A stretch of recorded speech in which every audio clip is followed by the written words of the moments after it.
Ohio plaintiff versus George Washington Wagner IV, case number 2018 CR 155. The defendant is present in court today with his attorneys John Parker and Richard Nash. The state is represented by prosecuting attorney Rob Junk and by special prosecuting attorneys Angela Canepa and Andrew Wilson. Also present is Ryan Scheiderer, special agent with Ohio BC I&I. Is the state ready to proceed today to have the jury brought up? Yes, Your Honor. Is the defense ready? Yes, Judge.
Good morning, ladies and gentlemen. It's good to see everybody back here today. You'll recall that yesterday we adjourned, and at that time the state was conducting direct examination of Officer Brian White. We are going to resume our hearing at the point that we left off yesterday. Is the state ready to begin today? Yes, Your Honor. Is the defense ready? Yes, thank you. All right. Officer White, I've just remind you that the oath that was administered yesterday is still in effect today. Okay. Thank You may begin. Thank you, Your Honor.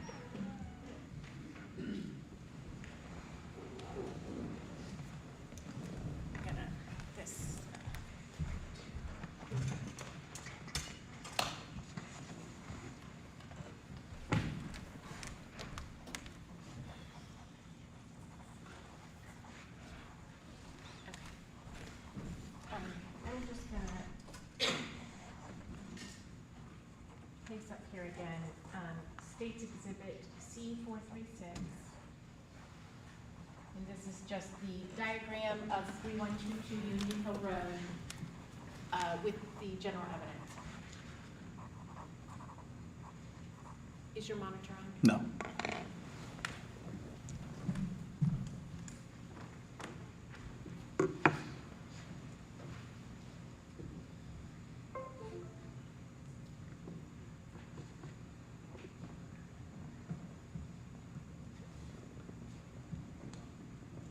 Good, okay. I believe yesterday when we left off, we were talking about the phone cord that you had collected from Chris Jr.'s bedroom, correct? Yes. And that was item number 9, and I believe we also indicated that that had ultimately been swabbed, and we entered into the stipulation already that actually had the DNA of Chris Rhoden Jr. Just to kind of close that loop, I'm going to hand you what's been marked as State Exhibit C-427. If you can just go ahead and tell us what that is. This is a envelope, vanilla envelope. It's got an evidence label on it. This is number 23. It's got my name on it, and it says Swab from phone charging cord. And it's also got a laboratory number on it. Okay. And is that the swab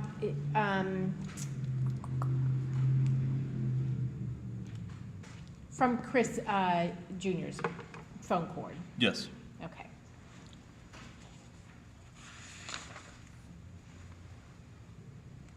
Okay, did you also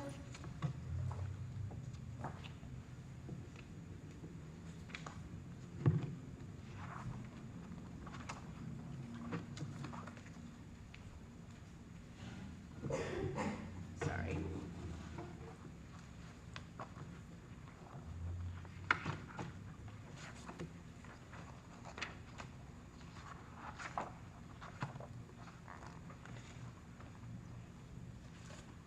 Did you also collect a phone cord from Dana's bedroom? Yes, it did.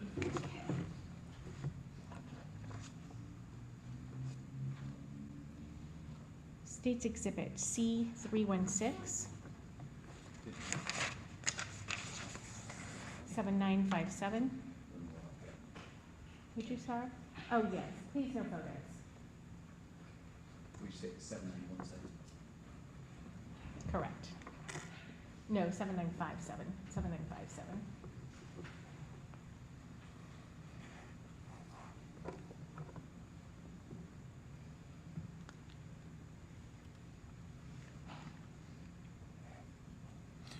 That's a photograph showing placard number 10, which is denoting the phone cord that was plugged in behind the mattress in bedroom number 2, or Dana Rhoden's bedroom. And then C-317, which is 7958.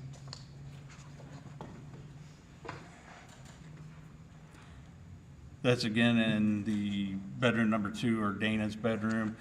That's item number 10, placard number 10, and it's a close-up photograph showing the phone cord and the item number.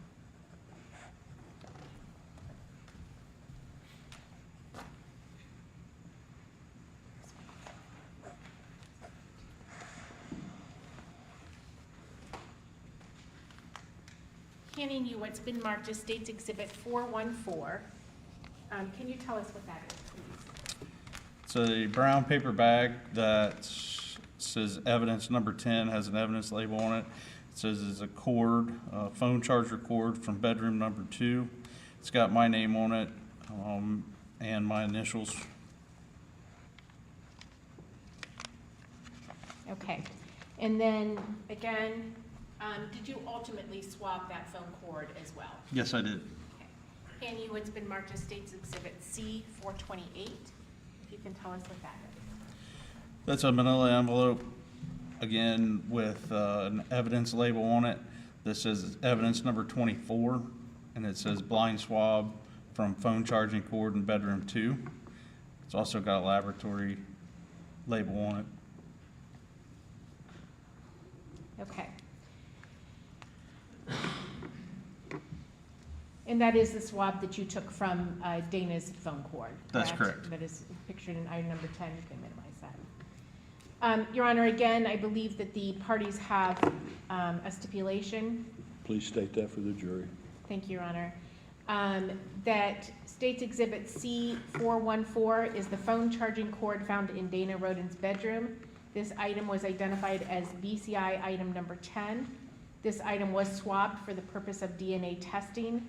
That swab is marked as State's Exhibit C-428, BCI number 24.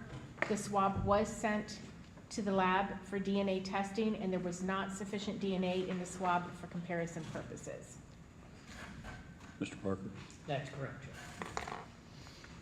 The jury is instructed to accept the stipulation just given to be established as fact as fully as if it had been established through evidence here in the courtroom. Okay. Then did you also collect, as part of your work in this case, did you look for any evidence of shell casings or projectiles, et cetera, within the crime scene, in the various bedrooms where the individuals were killed, and then also throughout the house? Yes, we identified that all the victims had been shot. So we did an extensive search in the residence for casings, bullets, that type of thing. We were able to find one fragment, lead fragment, that was in Dana's, on the bed where Dana was found. And that was also photographed and collected as evidence. Okay. C311, which is 7952.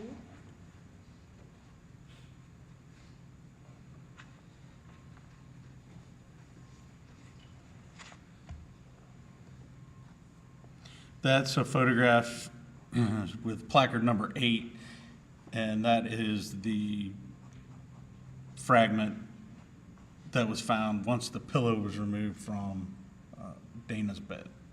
Okay. And C3112, 7953. That's a close-up photograph of item number 8, which is the lead fragment that was laying on the bed in Dana's bedroom. Okay, you can minimize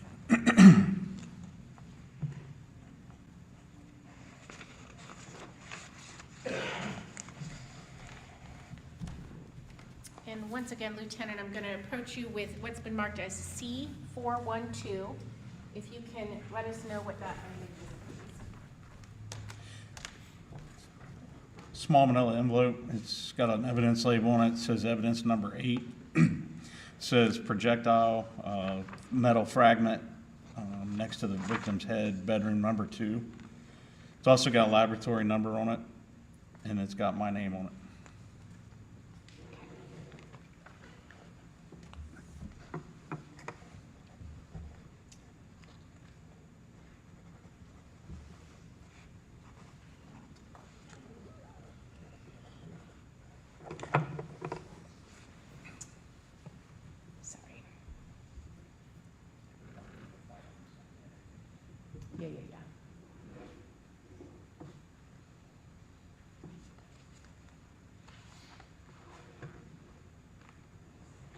And Lieutenant, do you know when it's got a laboratory number on it, do you know if that's DNA or firearms or what, where that item went?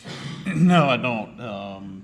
Either one piece of evidence can go to different divisions of the laboratory. So you could have a firearm piece of evidence, ballistic evidence, firearms evidence that goes to DNA and firearms, or latent print evidence that goes to DNA and latent print. So just by going by the number, I don't know exactly where it went. Okay. And then, did you also collect the comforter from Hannah May's bedroom? Yes, I did. C318, which is 7959.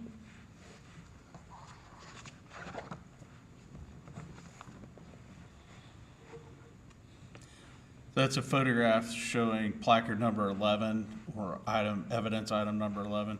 And that photograph is an overview photograph, which is showing the black comforter that was recovered from Hannah's bed that night. Okay. And handing you what's been marked as C415. If you could go ahead and take a look at that. Sure. And tell us what that is, please.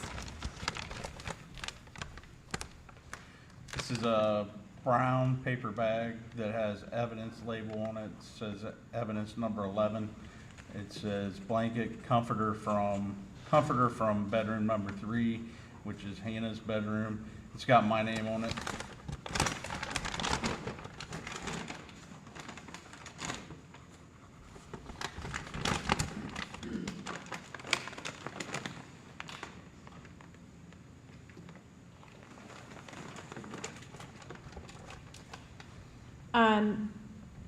Your Honor, or I believe the parties have a stipulation regarding this item as well. All right, please state that for us. That the item contained in State's Exhibit C415, which is the comforter from Hannah May's bedroom, was not submitted for DNA testing. Mr. Parker? That's correct, Judge. The jury is instructed to accept the stipulation just given to be established as fact as fully as if it had been established through evidence here in the courtroom. And State's Exhibit C324, which is 7965.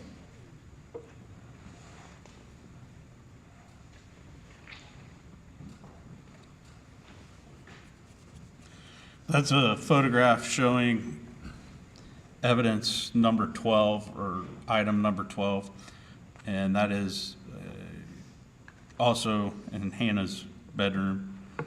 I believe that's the pillow that was on her bed at the time. Okay. And handing you what's been marked as State's Exhibit C416. Again, if you can look at this and tell us what it is. It's a brown paper bag, and it's got an evidence label on it, and it says pillow found underneath victim's head, bedroom number 3, and it's got my name on it. Okay. And again, Your Honor, I believe the parties have a stipulation as to this item. Please state. State's Exhibit C416, which is the pillow from Hannah May's bedroom, was also not submitted for DNA testing. Mr. Parker? That's correct. All right.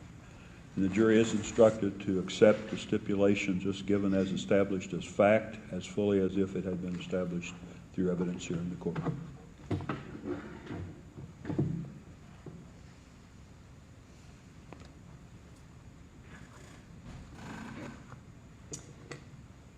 And Lieutenant, again, I'm going to take you back to that door that you had taken photographs of earlier, and then you went back at some point and put scales on it and took additional photographs. Do you recall doing that? Yes. Okay. State's Exhibit C267, which is 7907.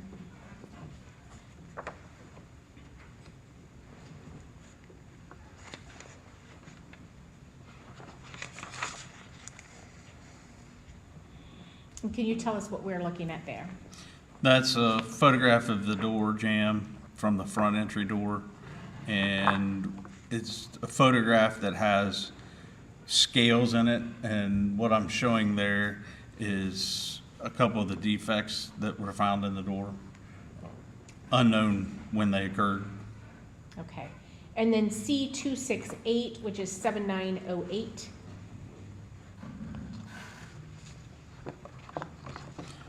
Again, that's the same door. This is a close-up photograph with a scale, and that's showing a defect or some sort of, in the door latch there, whether it's some sort of mark that's disfigured the latching mechanism. Okay.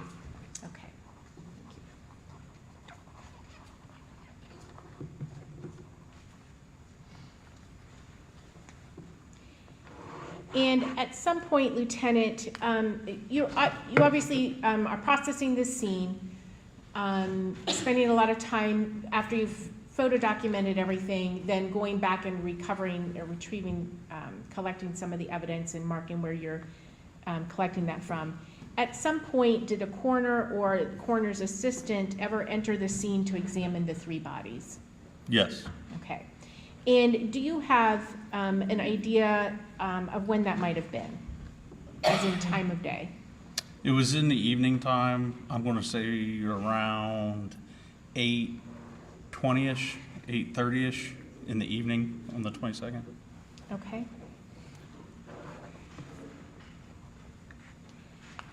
And by that time, you had collected the various items that we see here as far as the comforter and the pillows and the phone cords and those sorts of things, correct? That is correct. Okay, so the shoe prints and all that. The shoe prints, yes. And as part of when a coroner or the coroner's assistant, do you recall who that was? I do not recall her name. It was a female Okay. doctor. Okay. Do you know the name Dr. Fairnett, or does That sounds correct. Okay. And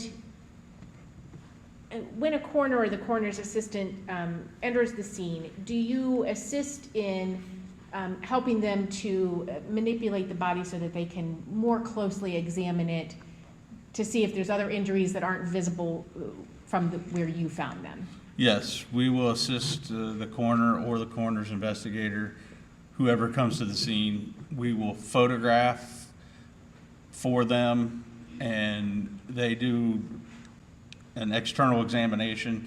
They'll point things out to us. We will document it, photograph it, and see it for ourselves.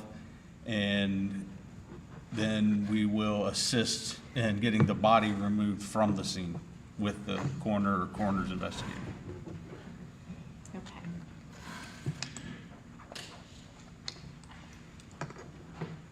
And did you do that in this case? Yes, I did.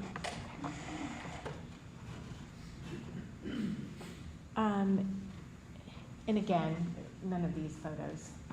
This pretty much goes for the rest of these. C328, which is 7969.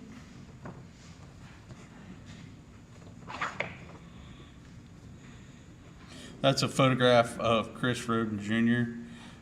As he was in his bed, and that photograph is showing that he was rolled over, and we were examining with the coroner the front side or the torso side of his body. We object to this photograph. Overruled. And Lieutenant, can you tell us, the arms, the way they are situated, can you tell us if you noticed or noted rigor at that time?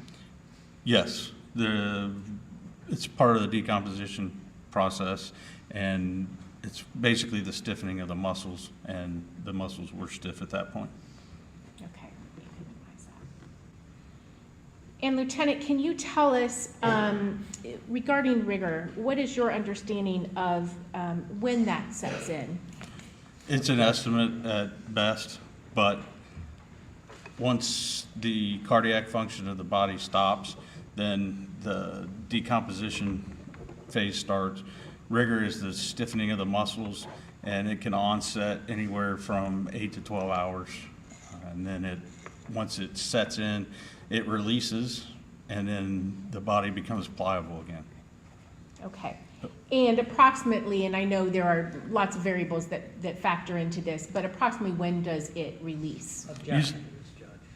I'm sorry, Objection. base. He's not a medical expert, Your Honor. That's true. I suppose he could state his experience in something, but you'd have to set a foundation for that. But Thank you, Your Honor.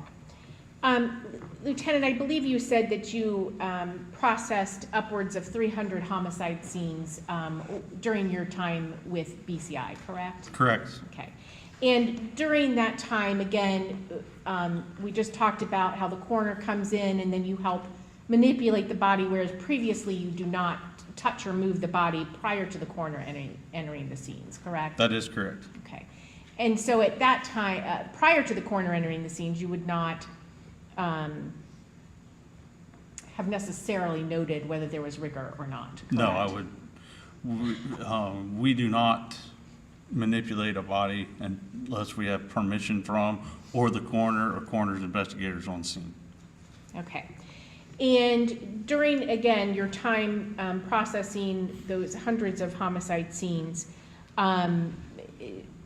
were there times where you would note that there was rigor present and times when it was not present? That's correct. Okay, so various stages of what you refer to as decomposition when you arrive at a homicide scene. That's correct. And based on that, well, do you also have training in the decomposition that the human body experiences after it dies? Yes. Okay. And based on your knowledge, training, and experience, do you have an opinion as to when the stage of rigor passes or starts to pass? I'm going to sustain that objection. I'm sorry, what'd you say? I'm going to sustain the objection, asking for an opinion. I think that's a medical issue. I'm going to sustain the objection. Okay. Regardless, Lieutenant, you noted rigor in Christopher Rhoden Jr.'s. That's correct. Correct? Okay. C334, which is 7975.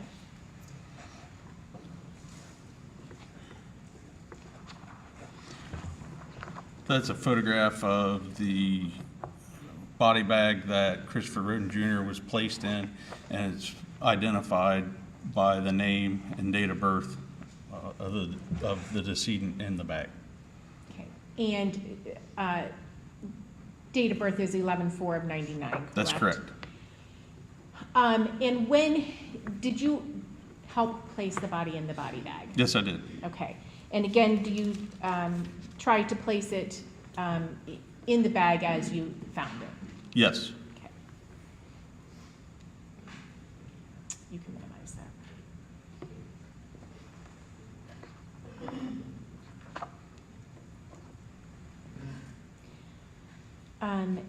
States.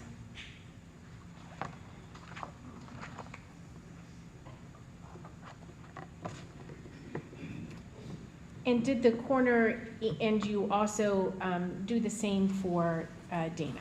Yes, we did.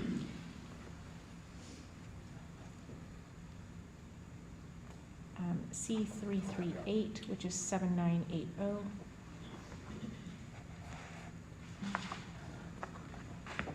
And can you tell us what we're looking at there?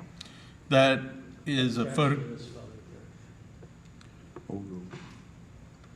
That's a photograph of Dana Roden in her bed. She's been rolled over to where it exposes her back so we could examine the backside of the body. Okay, we can minimize that.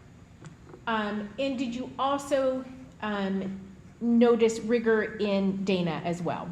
That's correct. Okay. And was she then also placed in a bag similar to what little Chris had? Yes, she was placed in a body bag. C343, which is 7985.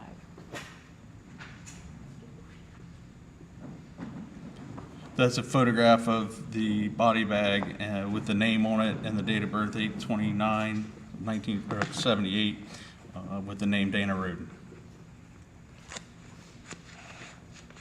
And did you also do the same process with Hannah Mae's body? Yes, we did.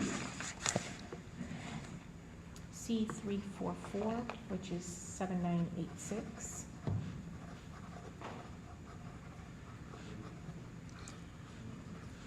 That's a photograph showing the backside of Hannah Roden, and after she'd been rolled in her bed by myself and the coroner.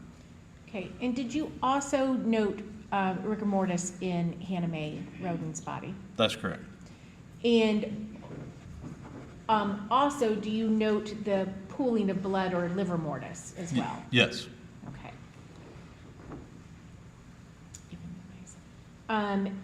Did you also note an additional injury that you had not noticed prior to her being moved?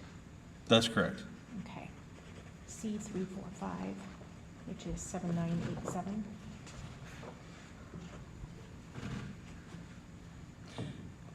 That's a photograph showing the left side of the back of Hannah Roden's head. That's an injury, it appeared to be a gunshot wound, and we did not see that until we had moved the body. And then C348, which is 7990.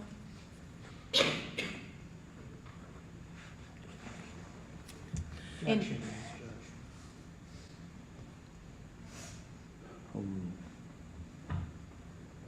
And again, what is happening here?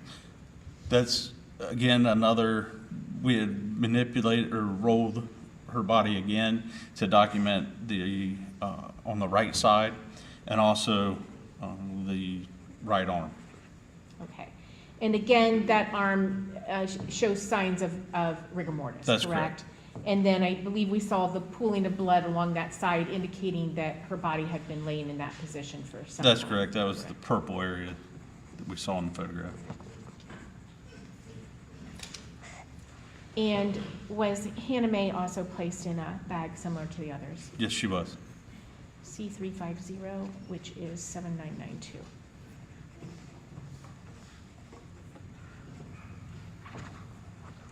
That's a photograph of the body bag that Hannah Rhoden was placed in. Has her date of birth is 4/7/1997, written on the bag.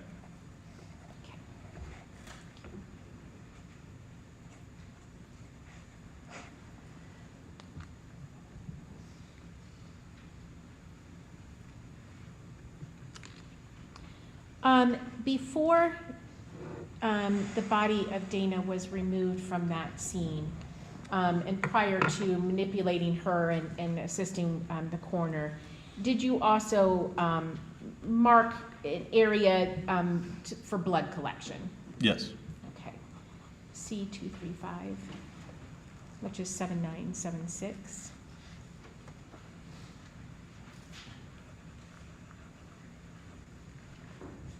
And can you tell us what we're looking at there? That's the body of Dana Roden. She's still laying in bed.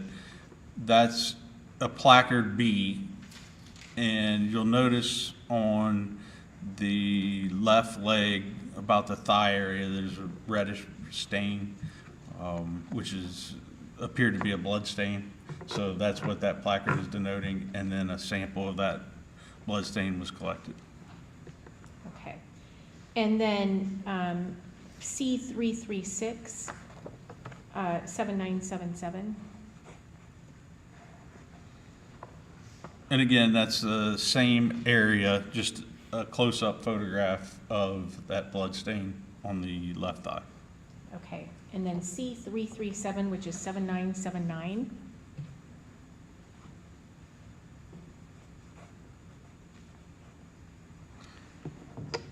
That's a macro or extremely close-up shot or photograph of the blood stain.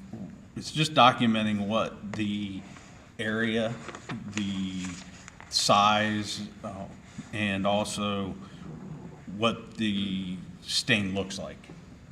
You know, circular, was it oblong? That's what the purpose of the close-up photograph is. And this particular stain, blood stain, was circular, and it was passive in nature, which means it was just deposited there some way, shape, or form.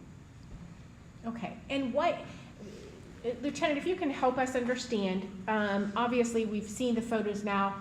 There's a large amount of blood in that bed where Dana was found, correct? That's correct. And even blood on her body.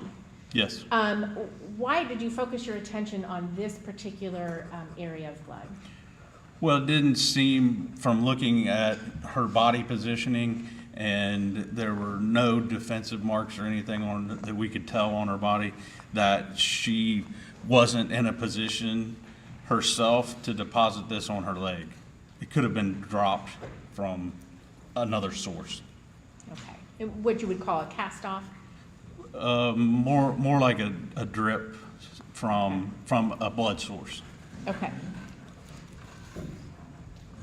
And did you, minimize that, did you in fact swab that area to submit for testing? Yes, I did. Okay.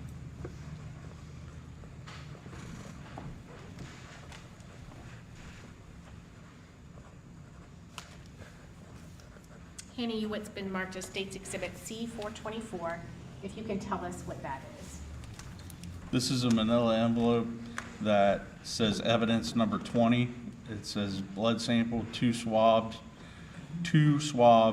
from left leg, passive blood stain, bedroom number 2, and it's got my name on it, and it's sealed. It's also got a laboratory number on it, up in the top. Okay. And is that in fact the swab that you took of Dana Roden's leg? That's correct. Marked as Area B. Yes, that's correct. Your Honor, I believe the parties have a stipulation as to this. All right, please state it for us. Thank you, Your Honor. State's Exhibit C-424 is the swab of suspected blood from Dana Roden's left leg, identified as BCI item number 20. This swab was sent to the lab for DNA testing. The swab tested positive for the presence of blood and contained Dana Roden's DNA. Mr. Parker? That's correct, Judge. The jury is instructed to accept that stipulation just given to be established as fact as fully as if it had been established through evidence here in the courtroom.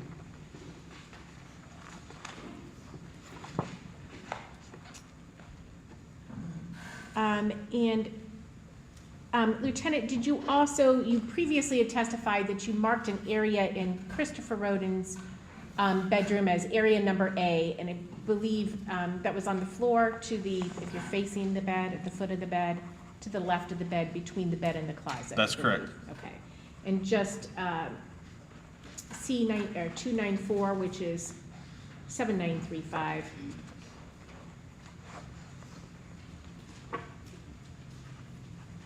That's the photograph of Area A from Chris Roden Jr.'s bedroom.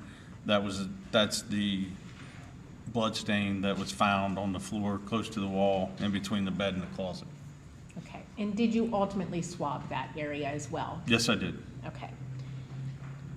Hanny, what's been marked as State's Exhibit C-423. Envelope, and it's got an evidence label on it, and it's marked evidence number 19. It says blood sample, 2 swabs from floor of bedroom number 1, which is Area A, and it's got my name on it, and it's sealed. It's also got a laboratory sticker on it up on top. Okay. And is that in fact the swab that you collected from that Area A in Christopher Roden Jr.'s bedroom? Yes. Your Honor, again, we have a stipulation, I believe. Please state the stipulation. State's Exhibit C-423 is the swab of suspected blood from the floor of Christopher Roden Jr.'s bedroom. This swab is identified as BCI item number 19, lab number 8. This item was sent for DNA testing. The swab tested positive for blood and contained Christopher Roden's DNA. Mr. Parker? That's correct, Judge. All right, the jury is instructed to accept the stipulation just given to be established as fact as fully as if it had been established through evidence in the courtroom.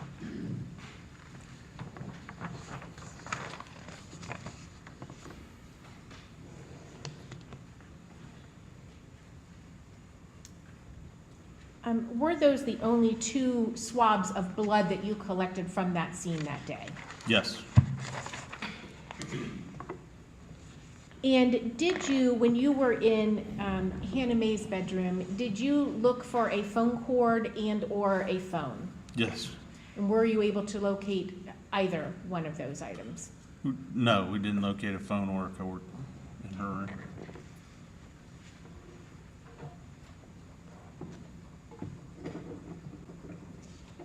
After the bodies of Christopher Jr. and Dana and Hannah Mae were removed, did you also collect additional bedding from their beds?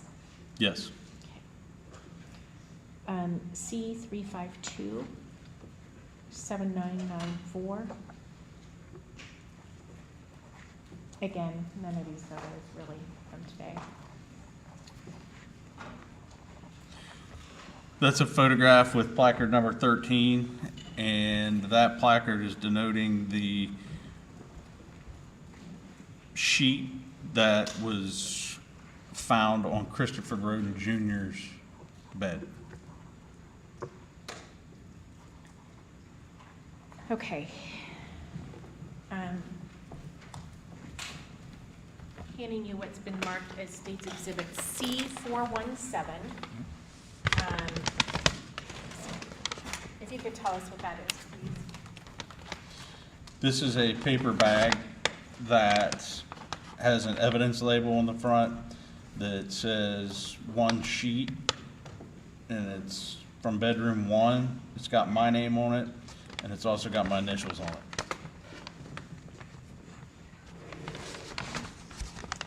And Your Honor, I believe we have a stipulation as to this item, specifically that State's Exhibit C417, this sheet from Christopher Roden Jr.'s bed, was not submitted to the lab for DNA testing. Does that have an item number too, also? Yes, Item number 13. yes, sorry. Mr. Parker, is that the stipulation? Yes. The jury is instructed to accept that stipulation just given to be established as fact as fully as if it had been established through evidence in the courtroom. And State's Exhibit C 354, which is 7996. Again, no photographs.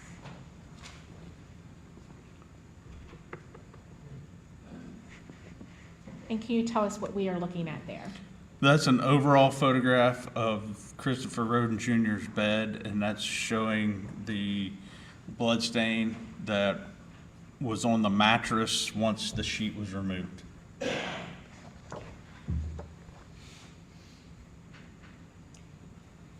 Did you also collect a bed sheet from Dana Roden's bedroom? Yes, I did. State's Exhibit 356, which is 7998.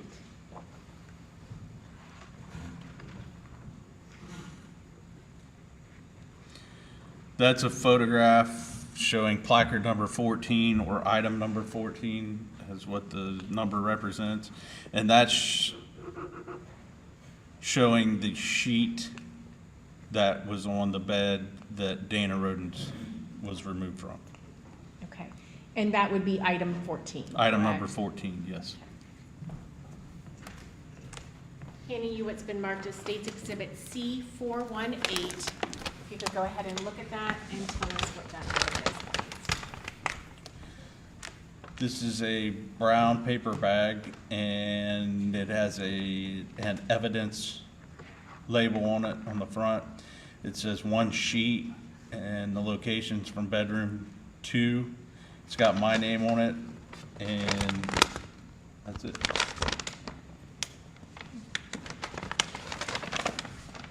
And Your Honor, once again, I believe we have a stipulation regarding this item, specifically that State's Exhibit C418, item number 14, was not, being this sheet from Dana Roden's bed, was not submitted to the lab for DNA testing.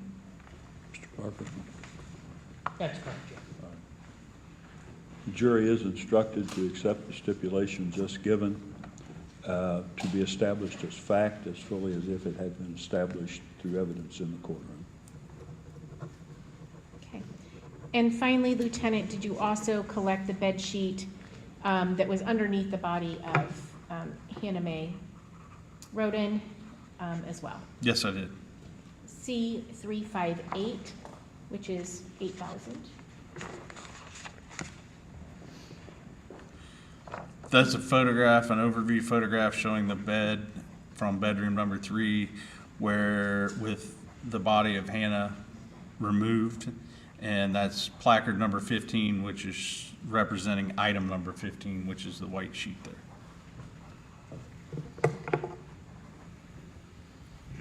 And you did collect that item, Yes, it was collected. and then obviously marked as item 15. Yes. Handing you what's been marked as State's Exhibit C419. If you can tell us what we are looking at there. This is a brown paper bag that has an evidence label on the front. The evidence label reads evidence number 15, one sheet from bedroom 3. It's got my name on it. That's it. And Your Honor, once again, I believe we do have a stipulation regarding this item. Please state the stipulation. Specifically, States Exhibit C419, marked as BCI item number 15, was not, being the sheet from Hannah Mae Rhoden's bedroom, was not submitted to the lab for DNA testing. Mr. Parker? That's correct. The jury is instructed to accept the stipulation just given to be established as fact as fully as if it had been established through evidence in the courtroom. Okay. And again, Lieutenant, we talked yesterday, I believe, about the prioritization of DNA testing on any given collection of evidence from a crime scene. And can you tell us why those items would not have been given a priority, I guess? You would expect to find the victim's DNA on a bed sheet that they are sleeping on. So that's the reason why they weren't given top priority. And obviously, those were items that were underneath the bodies of each That's of correct. the individuals. And we knew that the bodies touched those items, so we would expect their DNA to be there.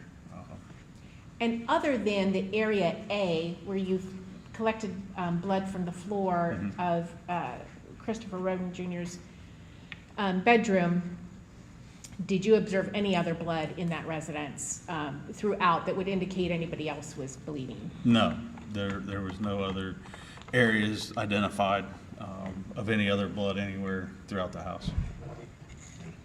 And Lieutenant, did you also do a vacuuming of the victims' bodies or the areas where they were found for evidence purposes? Yeah, one of the collection techniques that we can use is called a forensic vacuum. And what a forensic vacuum is a vacuum, but it has filters that will collect and trap any type of trace evidence, meaning hairs, fibers, any of that stuff. So we did use that on each bed surrounding each victim. So I went in, and these filters are not your traditional vacuum filter. They are sterile, and they are vacuum sealed, so they're clean when you get them out, and you change the filter each time you use the machine. So each victim got a new filter each time. And then those filters are then collected as evidence, and they can be submitted to the laboratory for further examination. And obviously, there's no photos of that process, correct? No, there are not. Okay. And that was done prior to the removal of the bodies, correct? That was done that was done very early on in the process as to not contaminate anything, contaminate anything. So yes, it was done before any manipulation of the bodies, before any bedding was removed. That's when it was conducted. Okay. Handing you what's been marked as C420. If you can go ahead and look at that and tell us what that is. This is a brown paper bag, and it has an evidence label on the front that says vacuum filter from bedding, bedroom number 1. And it is got my name on it, and also it has my initials on it. Okay, and again, bedroom number 1 was Christopher Chris Jr.'s. Roden Jr.'s bedroom. Okay, and is there any markings from a lab on there? There are not. Okay. Handing you what's been marked as State's Exhibit C421. You could look at that as well. Sure. This is a brown paper bag that says, has an evidence label on it, marked evidence number 17. And it's described as a vacuum filter from bedding, bedroom number 2. It has my name on it and also my initials. And again, bedroom number 2 was Dana Rhoden's. Dana Roden's bedroom, that's correct.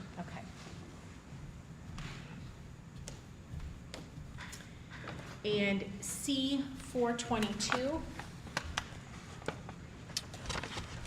This again is a brown paper bag, and it says vacuum filter from bedding. It's marked as evidence number 18. It has my name on it, and it also has my initials. okay, and bedroom number 3 was Hannah Mae Rhoden's, correct? That's correct. And again, and it appears that none of those items were submitted to the lab, is that correct? That is correct. Okay.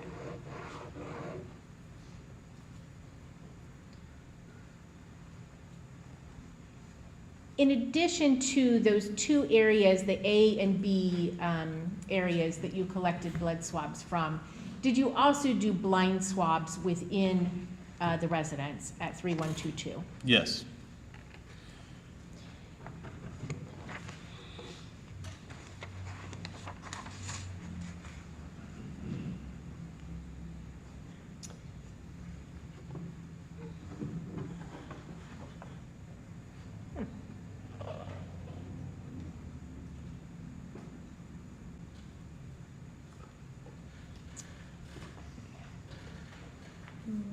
Okay, I'll just have them explain it. Did you collect blind swabs from both the interior and exterior, the handles on the door? Yes. I'm gonna hand you, let's see, State's Exhibit C425. That's a manila envelope that says, has an evidence label on it. It says evidence number 21, and it's a blind swab from interior and exterior door handle, and that's on the front screen door. Okay. And it's, has my initials on it, and it also has a laboratory sticker. Okay, and it is BC item number 21, correct? That is correct. Okay, and that's the front, the very front, the entry The doorway, entry, front correct? entry door, yes, Okay. the screen door. Your Honor, I believe we have a stipulation as to this item. All right, please state it. The State's Exhibit C425 is a blind swab of the front screen door of 3122 Union Hill Road. This item is identified by BCI item number 21 and lab number 9. This item was sent to the lab for DNA testing. This item contained a complex mixture of DNA that was not suitable for comparison purposes. Mr. Parker? That's correct, Judge. The jury is instructed to accept the stipulation just given to be established as fact as fully as if it had been established through evidence here in the courtroom.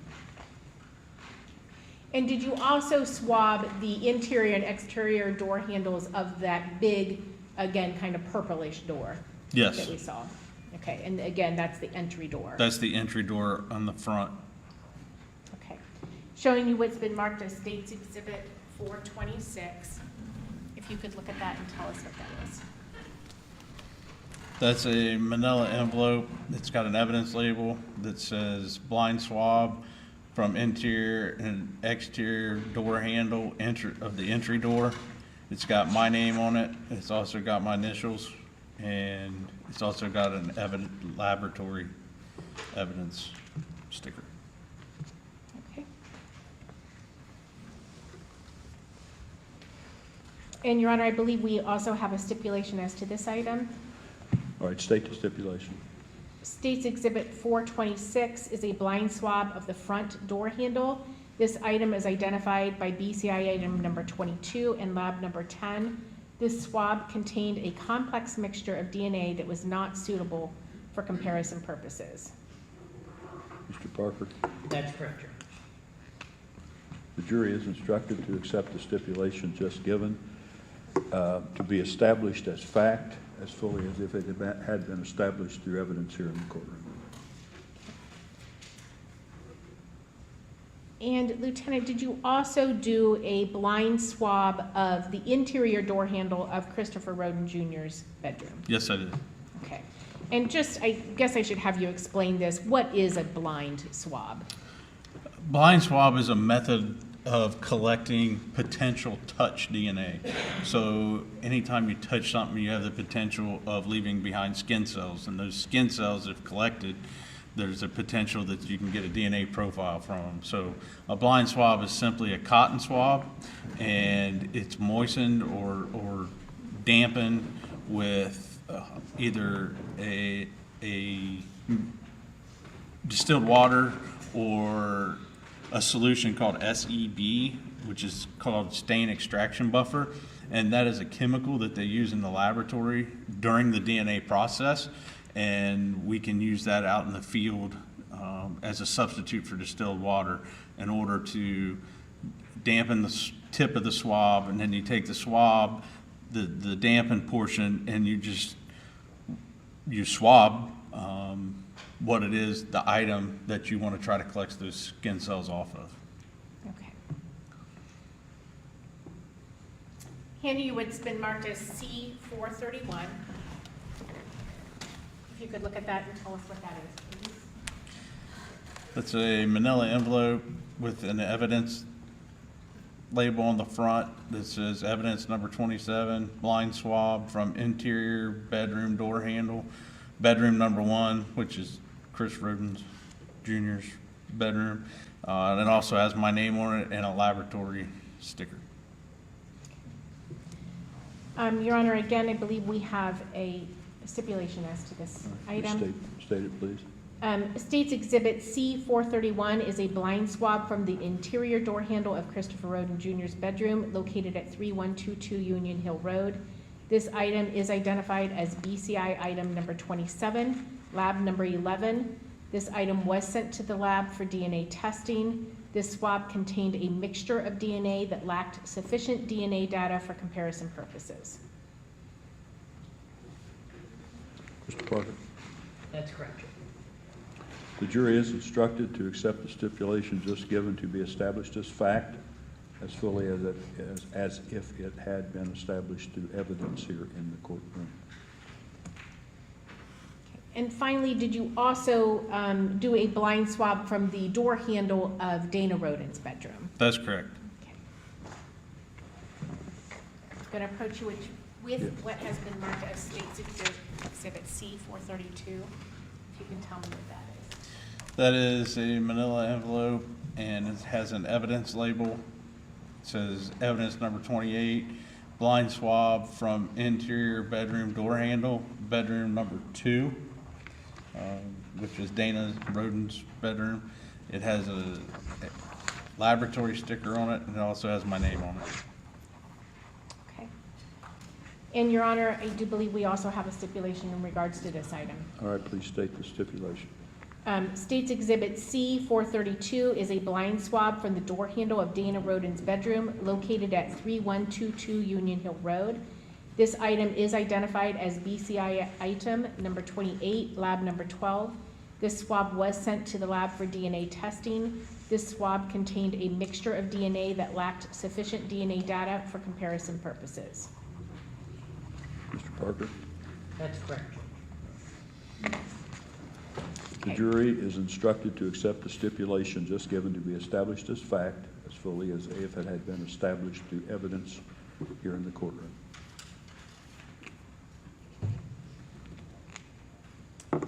Okay, Lieutenant. I'm going to ask you to reference this diagram that is up there. I believe it's 436. Yes. And that, again, you testified previously that while those diagrams are not to scale, they do give you a fairly good information about the layout of that residence, correct? That's correct. Okay. And that one is marked as general evidence. And so can you just walk us through the items that you collected and where they were located in those various?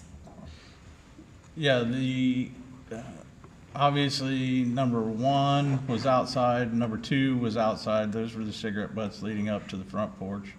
Number 3 was the $5 bill that was in the backyard. And then inside was number 4 was here at the bed of Chris Rhoden Jr.'s bedroom.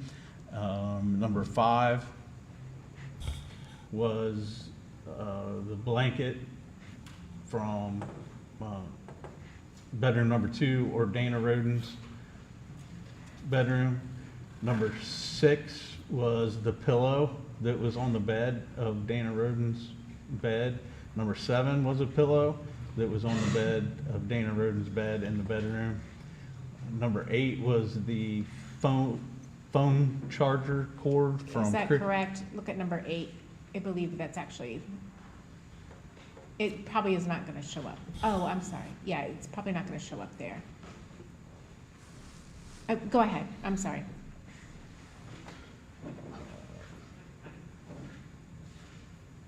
Number 9 was the phone charging cord from Chris Rhoden Jr.'s room that was plugged in there. Number 10 is the phone charging cord from Dana Rhoden's bedroom, and it was right there at the bed. Number 11 was the blanket from bedroom number 3, or Hannah's bedroom, the bed there. Number 12 was the pillow that was on Hannah's bed at bedroom number 3. Number 13 was the sheet. Number 14 was this sheet from bedroom number 2, which is Dana's bedroom, that sheet that was taken off of her bed. Number 15 was the sheet that was taken off of bedroom number 3, which was Hannah's bedroom. And the filters, the trace vacuum, from Chris's bed, from Dana's bed, and from Hannah's bed. And then the shoe prints, the gel lifts of the shoe prints were taken from right here at the entryway in the door as you walked in the house. Okay. And does that represent all of the items of the general evidence, meaning non-blood or the blind swabs and not ballistic? That is correct. Okay.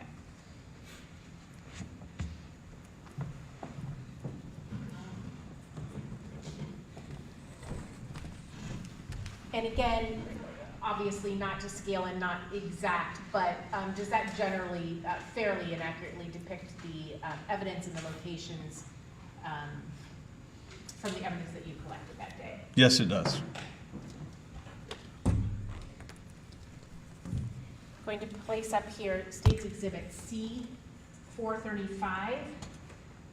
Again, a diagram of 3122 Union Hill Road. And there are both blue circles there and there are red circles. If you can tell us what the red circles represent and then what the blue circles represent. The red circles represent the blood, or actual blood, and then the blue circles represent the blind swabs for the touch DNA. So starting in Chris Jr.'s bedroom, we have that area A, which was beside the bed, which was item number 19, the swabs of that. And then we have also in Chris Rhoden Jr.'s bedroom, we have the blind swab, which was on the phone cord. We also have the blind swab from the door handle of the bedroom door. And as we're walking out into the living room, we have blind swabs from the entry door and the screen door. Walking through to Dana's room, we have the blood stain that was collected from her left thigh. We have, again, a swab of the phone cord that was in her bedroom, and we also have a swab of the door handle that was the door that led into her bedroom. Okay. And we talked about the projectile that you recovered from the bed of Dana Roden, correct? That's correct. And that was just a fragment? Lead fragment. Okay. And did you find any other projectiles or shell casings in the bedroom of Dana Roden? No. did you find any projectiles or fragments or shell casings, sometimes also called cartridge casings, in the bedroom of Christopher Roden Jr.? No. And did you find any of those items in any other areas of that residence, leaving out Hannah Mae Roden's bedroom at this time? No.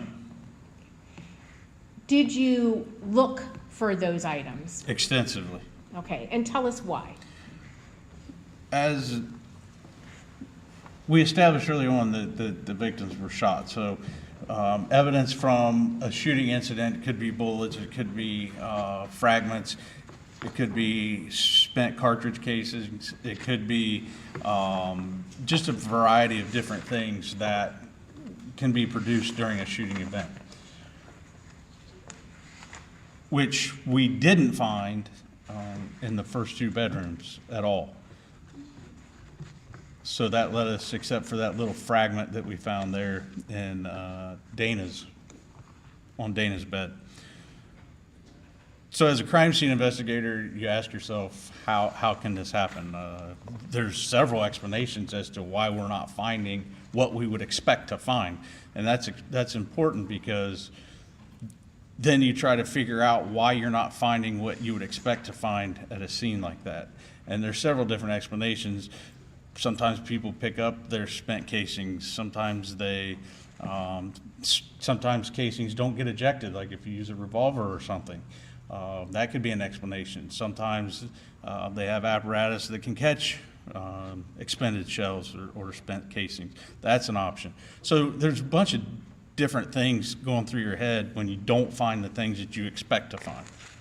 Okay, and especially given the fact that you were able to detect multiple gunshot wounds on these individuals, correct? That is correct. Okay. We knew we weren't dealing with just 2 shots or 3 shots. We knew we were dealing with multiple shots, which heightens that sense even further, that we should be finding casings and we should be finding other items of ballistic evidence.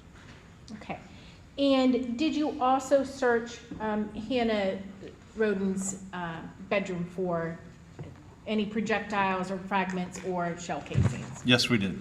And did you ever locate a shell casing in that bedroom? We found 1 shell casing, 1 cartridge case in Hannah's room, and it was located under the crib.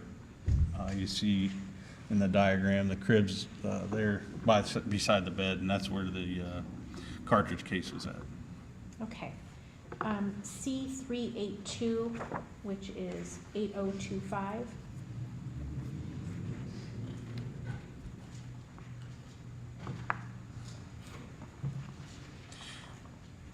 That's a photograph of the crib in Hannah Roden's bedroom, and what this photo is showing is the bottom portion of that crib, and we can see in the photograph the spent or the cartridge case that's laying on the floor right in this area here.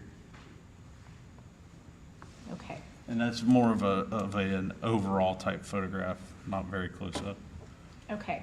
And just for the ladies and gentlemen of the jury, what is a shell casing or a cartridge casing? When ammunition is made up of the casing and the bullet, when that bullet is expelled from the casing, you're left with the casing. The bullet's not part of it, the powder's not part of it, and you're just left with the casing. And the casing can generally, it's generally ejected from a semi-automatic weapon, or it can be maintained in the chamber for a revolver. It's what's left after the bullet's already been expended. Okay. C83, which is 8026. And that's a more close-up. We're taking this photograph through the slats of the crib, and I'm showing a more close-up of that cartridge case that's laying there on the carpet. Okay, and did you ultimately mark that with one of your placards and collect it as evidence? Yes, I did. C385, which is 8028.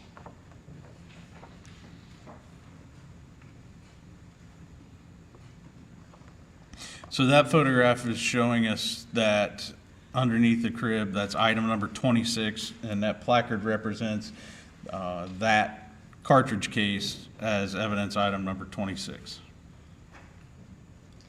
And State's Exhibit C386, which is 8029. And that's a close-up of that cartridge case with the placard there. All that's showing is the placard next to the item, and it's item number 26. State's Exhibit C388, which is 8031.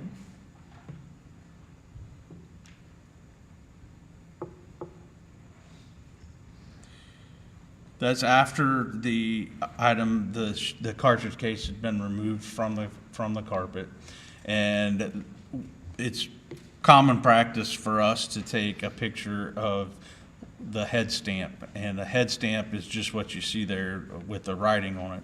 And each ammunition, it varies between ammunition manufacturers, but most will have caliber and a manufacturer name on that head stamp. This one just has the manufacturer of Remington, REM, and that's what I'm documenting there. Okay.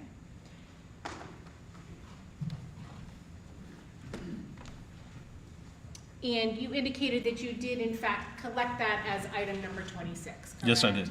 Okay, handing you what's has been marked as State's Exhibit C430. Yes. If you could look at that box and tell us if you recognize what that is. This is a cardboard box that is marked as evidence number 26, and it is a fired cartridge case. It's a Remington, what we describe as a rim fire, and it's from bedroom number 3, and it's got my name on it and my initials. It also has a laboratory number up on the side there. Okay. Lieutenant, I'm going to ask you to go ahead and open that up if you can. Who's there? There's scissors there still, I believe. We'll stipulate. I would like this item to be shown.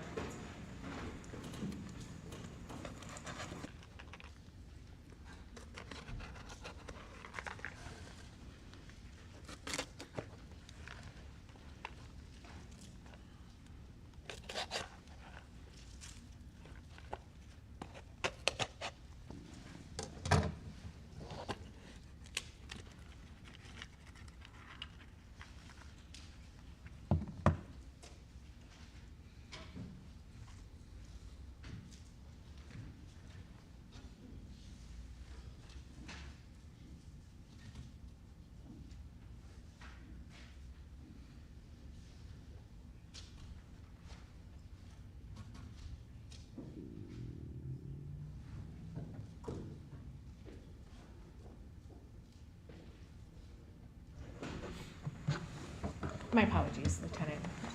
Have you been able to retrieve that item from that box? Yes. And if you could just go ahead and walk in front of the jury and show them that item, please. Yes. You may. Are there objections to No. this? All right.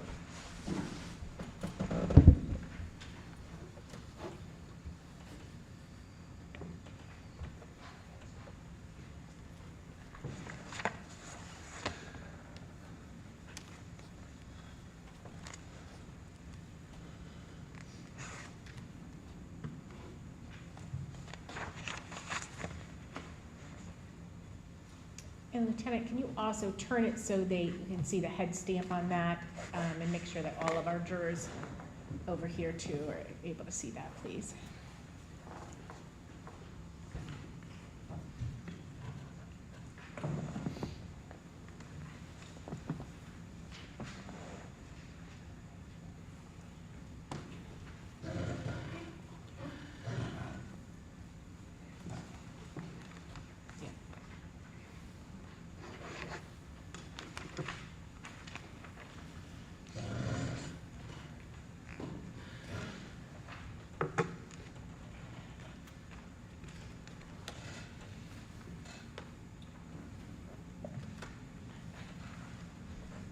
Thank you, Lieutenant.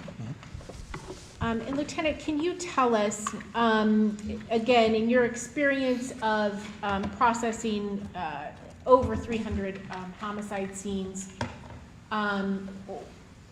why do you look in all areas of that bedroom, including under the crib? And I guess specifically I'm asking, is it your experience that shell casings can be ejected in some distance from where the individual's standing when they are firing the weapon, or can be kicked or moved or caught in victim's clothing or other things like of that nature? Absolutely. You get a general direction for when one of these would be ejected from the firearm. You get a general direction, whether that would be to the right and rear, to the right and front, to the left and rear. But there are so many factors in a room that has furniture, walls. Casings can bounce off of things. They can be stepped on. They can be kicked. They can be moved. There's a lot of different variables when it comes to finding them. Okay.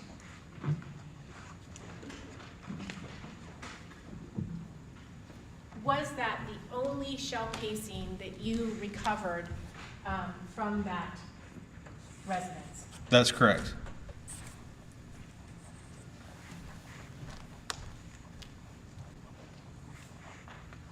Going to put up State's Exhibit C433, and again, this is the diagram. This was not prepared by you, correct? That is correct. Okay. But again, representing the residence at 3122 Union Hill Road.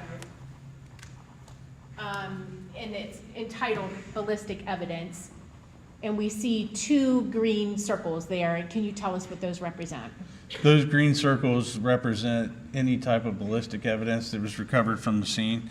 And that was item number 8, which was the lead fragment that was found on the bed there on Dana when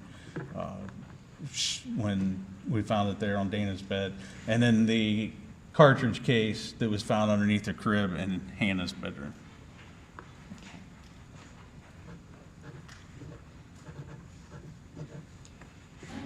And Lieutenant, in processing this scene, and obviously you took great care of documenting both how the individuals were laying and positioned in their beds at the time that you found them, along with coverings on them, and examined their bodies. Was there any indication from your examination indicating that any of these individuals attempted to flee their beds at the time that they were shot? No, there was no evidence. In fact, they were covered with a blanket, and I didn't notice any defensive type wounds or anything like that on any of the victims from my scene.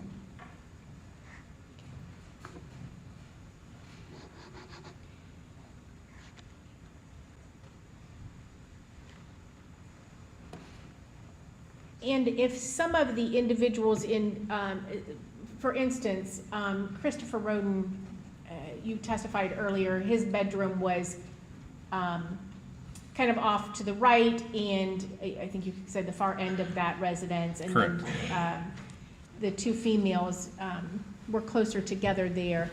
But does that give you, do you have an opinion regarding that as far as them not having heard the other shots, or that have not woken them up? I think you have complete opposite ends of the house, so there is some distance there. There's also ways that firearms can be suppressed to not make noise, as much noise. That's an option. Those are some of the things that you're thinking of when you're going through. It didn't appear like any of these victims had gotten up, so were they awake? Were they awakened by the noise? It didn't appear so. Okay. And do the evidence that we've seen, both in the general evidence, the biological evidence, and the ballistic evidence, represent all of the items that you collected from the scene that day? That's correct. And was there also a scan made of this residence? Yes. And can you talk to us about what kind of scan that was and how that works? The crime scene was scanned in 3D by using a 3D scanner, and it's very similar to the other crime scenes in how that works. The only difference in this crime scene was the scanner that was used was a Leica scanner versus a Faro scanner, but the technicians were able to basically stitch all the scans together, so all 4 crime scenes then have were able to be stitched together, so you can see the 3D of each crime scene. Okay.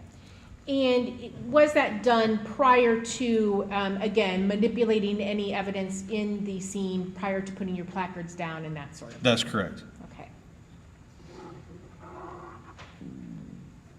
Prior to doing that, I do want to follow up on one thing on the shell casing that you identified as State's Exhibit C430, which was BCI item number 26, I believe? Yes. That was the shell casing That from was the Hannah? cartridge case, yes. Okay, cartridge case from underneath the crib there. Yes. You indicated it had a BCI or a lab number as well. Yes. It has a laboratory sticker on the packaging. Okay. Your Honor, I believe there is also a stipulation as to that item. All right, please state that. State's Exhibit C430 is the fired .22 caliber cartridge casing found in Hannah Rhoden's bedroom. This shell casing is identified as BCI item number 26, lab number 5. This item was sent to the lab for DNA testing. There was insufficient DNA on this item for comparison purposes. Mr. Parker? That's correct. All right. The jury is instructed to accept the stipulation just given to be established as fact as fully as if it had been established through evidence in the courtroom.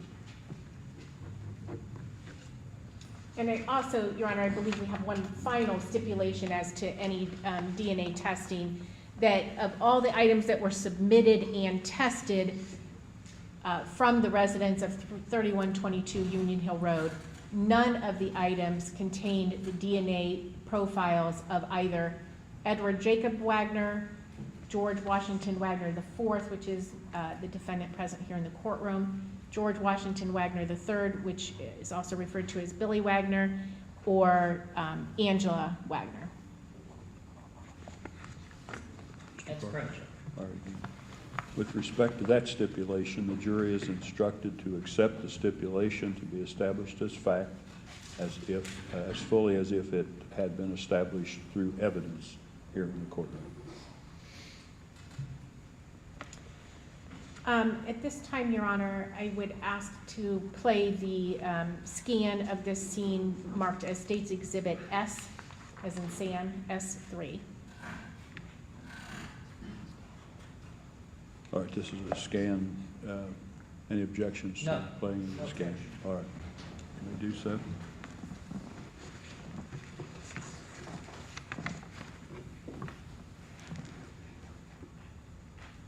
Oh, yes, and this should not be photographed. I mean, I said that none of it should be.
And Lieutenant, can you tell us, when you scanned that scene, or when that scene was scanned, what kind of tool was used for that?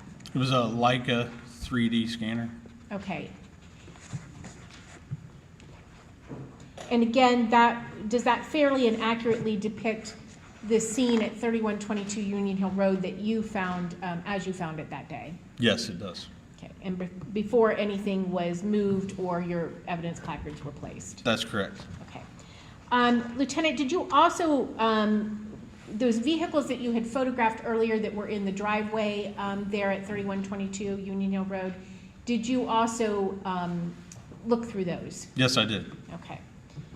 C359, which is 8001.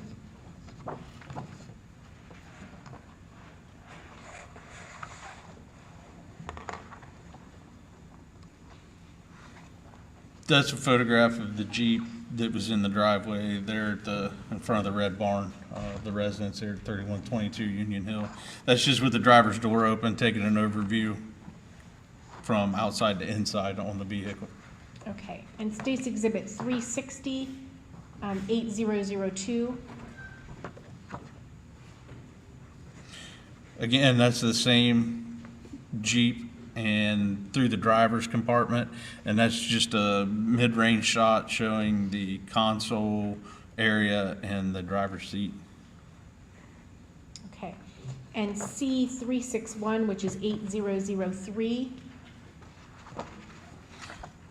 Again, that's from the driver's side around the driver's seat area, and that's a photograph just showing the passenger compartment, front passenger compartment of the car.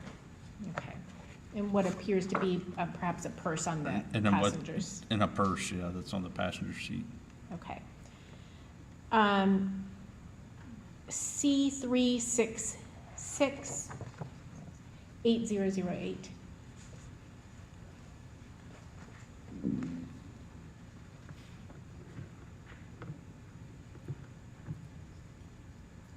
Can you tell us what that is? That is the driver's side with the door open of the silver vehicle that's sitting in front of the barn, the red barn there in the driveway. And it's 800, 367, which is 8009. Again, that's from the driver's side, photograph from the driver's compartment to the passenger compartment of the front seat of the silver vehicle. 368, which is 8010. That's a mid-range photograph showing the passenger seat, the bag that's on the passenger seat, and the photograph's taken from the driver's side of the car. And C377, which is 8019.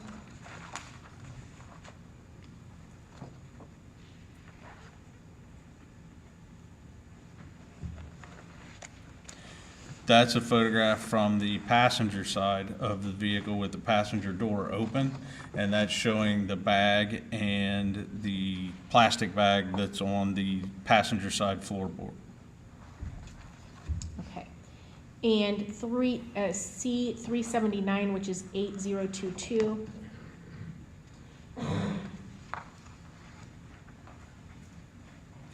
That bag was opened that was on the passenger side of the silver vehicle, and there was a wallet that was found inside that bag and a driver's license.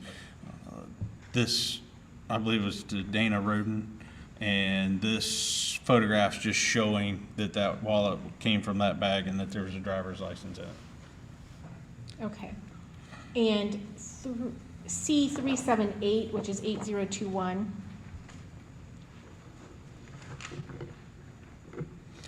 And that's a close-up photograph of the driver's license that was in the wallet that was found in the bag on the passenger side of the silver vehicle, and that's the driver's license of Dana Roden.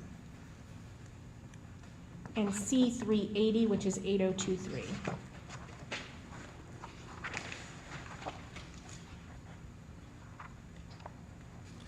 That's just a documentation photograph to show that there was money in the wallet as well, and that wallet came from that black bag.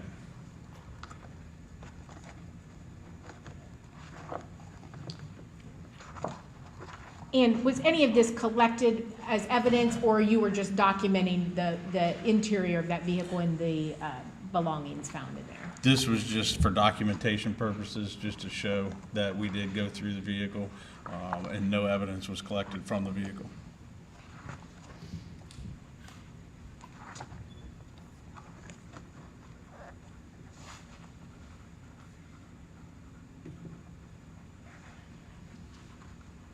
And Lieutenant, did you also, do you prepare reports whenever you process a crime scene, just documenting your findings and making various notations, including a list of evidence that was collected and where it was collected from, et cetera? Yes, I do. Okay. And then does that also contain some photographs of the various locations that you searched, or where individuals were found? Yes, it does. Okay. And is that something you would do for any crime scene that you processed? Every crime scene that we process, we do a report on. Okay.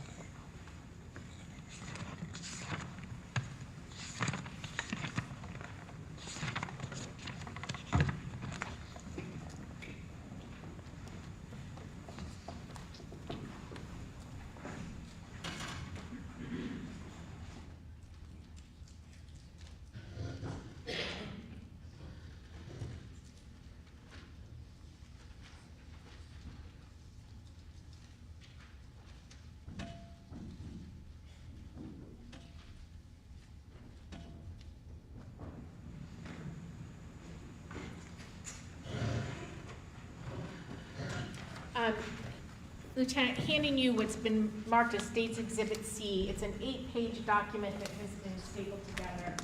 If you could just look at that and tell us if you recognize that.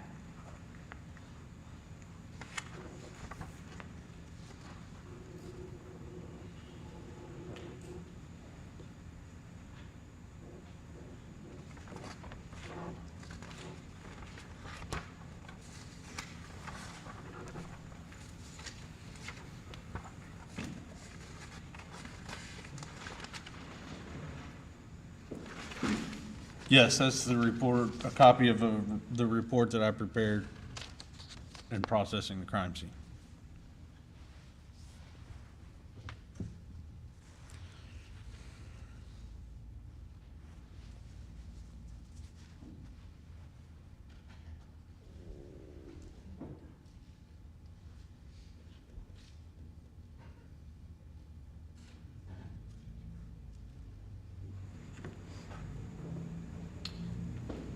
Lieutenant, did you also collect, well, let me just ask you, that is the copy of the report that you prepared, That is correct? correct. Okay.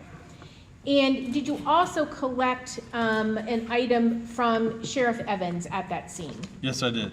And can you tell us what that item was? That was Sheriff Evans had went, I believe, to the hospital and collected a diaper from one of the infants that was transported to the hospital. And when he returned back, I took custody of that from him. Okay. So you recovered a diaper from the infant that was reported to have been located in 3122 Union Hill Road, correct? That's correct. Okay. And did you also mark that and maintain it in similar fashion as to the other items? Yes, I did. Okay. In Your Honor, we will, that is in our evidence room, so we'll have to retrieve that and provide that to him after after a break. All right.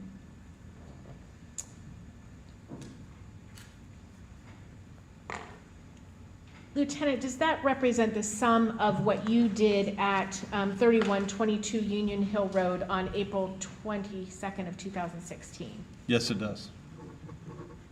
Do you know what time you cleared that scene? I don't know an exact time. I know it was dark, and I know it was late. Okay. but I don't know an exact time. Okay. Lieutenant, did you also do, well, I guess, is it fair to say that you did a lot of work regarding this case after processing the scene at 3122 Union Hill Road? Yes, I was tasked with just about any type of follow-up from crime scene that needed done regarding this case. Went pretty much through me, and if I wasn't available, then somebody else would fill in, but I was the primary go-to when it came to crime scene related issues with this case. Okay. Specifically on April 22nd of 2016, did you go into any other crime scenes that day? No, I did not. Okay. And other than yourself, and I believe you said Special Agent Perry Roser was assigned to assist you, did any other crime scene agents come into your crime scene? No, they did not. Okay. You indicated that you were kind of the primary go-to if anything needed processed or there were search warrants or other things of that nature, correct? That is correct. And can you tell us, first of all, are you aware of, first of all, were those scenes maintained or secured for a number of days and even weeks after you guys processed the scenes on April 22nd of 2016? Yes, they were secured by uniformed law enforcement from various jurisdictions. Is not uncommon to, after the initial search or evidence collection from a scene, to go back the next day or even a couple of days later and go through it again just to make sure that nothing was missed. And the urgency for the situation has kind of subsided at that point, that we've gotten the major evidence that we need to get documentation very quickly. Then we can kind of just go through again and just double check our work, basically. So if there was anything you overlooked or anything you needed to follow up on, the scene would still be secure and you could re-enter and collect any additional items that you might have learned their importance at that point. That is correct. Okay. And you said those were maintained by officers of various jurisdictions. Tell us about that. Obviously, there were 4 crime scenes to secure, and that would mean they need to be guarded 24 hours a day, 7 days a week. So it took extra resources from surrounding jurisdictions to chip in and help with the maintaining the integrity of those scenes. Okay. And in this case, were the actual residents themselves ultimately removed from the locations they were found and stored and secured in a separate location? Yes, the decision was made to remove the trailers, the houses, and secure them for long-term storage, and they were secured at a warehouse here in Pike County. Okay. And again, can you tell us, was that basically for the same reason, so that if anything, new information developed and you needed to go back to those scenes, that you would be able to do that? Yes, the only difference being that we would have to get additional paperwork. Basically, they weren't being, a uniformed officer was not stationed with them once they were removed. So if we wanted to re-enter them, we would have to get new search warrants. So that would be the only difference.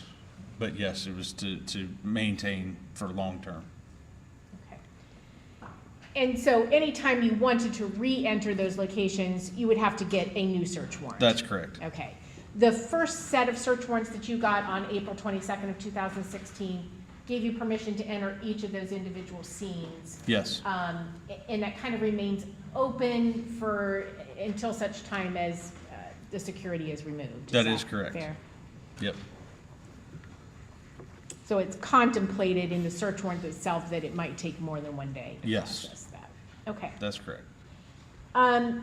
specifically, just focusing your attention now, you may have to talk about other things later on, but for now, were you asked to go back and conduct a further search of the residence that Frankie and Hannah Hazel were found in, which was also there on Union Hill Road? Yes, I was. Okay. And can you tell us if one of the things that you were asked to look at was to determine the position of the back door? Okay, so the back door of that residence. Were you asked to look at the locking mechanism to determine in which position it would be open or versus locked? I was asked to look at, I was asked to document a lock, a bolt lock on the trailer of, Frankie and was found in, and Hannah were found in. Okay. State's Exhibit T1.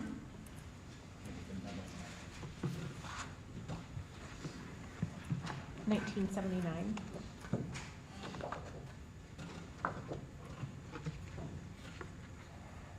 So that is a photograph of the, I believe it's the front door, or is it the rear door? The rear door. The rear door. And I'm sorry, I could have shown you more. Yeah. Or no, well, aren't there ones right beside that I could show you that he took?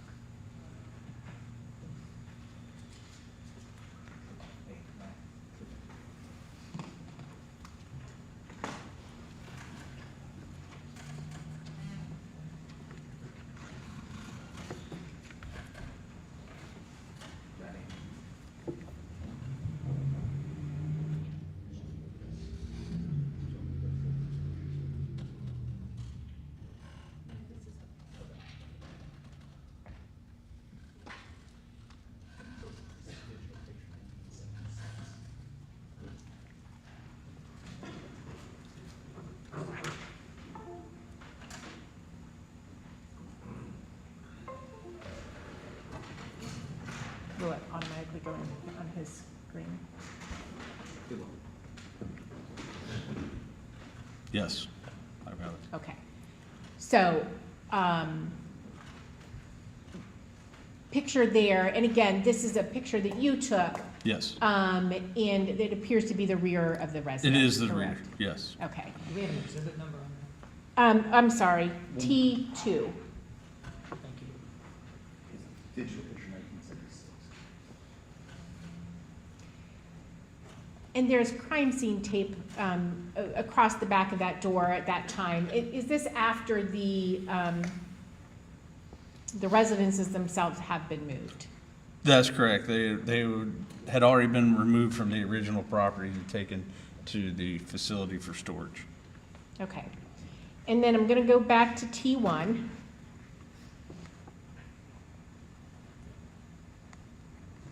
You know the number? Yep. 1979. Okay. And then, are you documenting their, again, the position of that door, of the, I don't know what you call it. The locking mechanism? Yes. Yes. The position of the locking mechanism, and can you tell us if that is in the open position? Or What unlocked position? Yes, I'm documenting the brass colored locking mechanism that you see on top on this photograph, and that is in the unlocked position. Okay. And then, just going to show you State's Exhibit B100 from search that Special Agent Fortner did. And again, does that appear to be in that same unlocked position? That is correct. Okay. And then, Lieutenant, were you also asked, again, at some point at a later date, to go and swab the window, one of the windows of Frankie Rhoden's residence. Yes, I was. Showing you what's been marked as State's Exhibit B-131, and again, this is from, these are photographs that Agent Fortner took when he first processed that. Okay. Do you recognize that location? Yes, I do. Okay. And what do you recognize it as? That was, as we're looking at the photograph, that window goes to the rear of the residence. And that was the window that I was asked to take a blind swab of. Okay.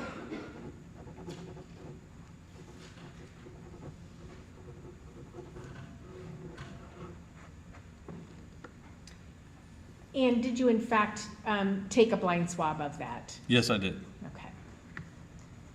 And were you also asked to retrieve some electronic devices from that location, phones and such? At a later time, yes, we were asked to go back into that trailer and we removed electronics. We had several, I'm going to say 4 or 5 cell phones that we got out of there. Older cell phones, some of them were broken, screens were cracked, that sort of thing. But that was at a later time, yes. Okay. And you indicated they were older and some of the phones, the screens were cracked. Were those even evaluated or examined, to your knowledge? To my knowledge, no. They were never examined. Because of the condition that they were in? That's correct. Okay.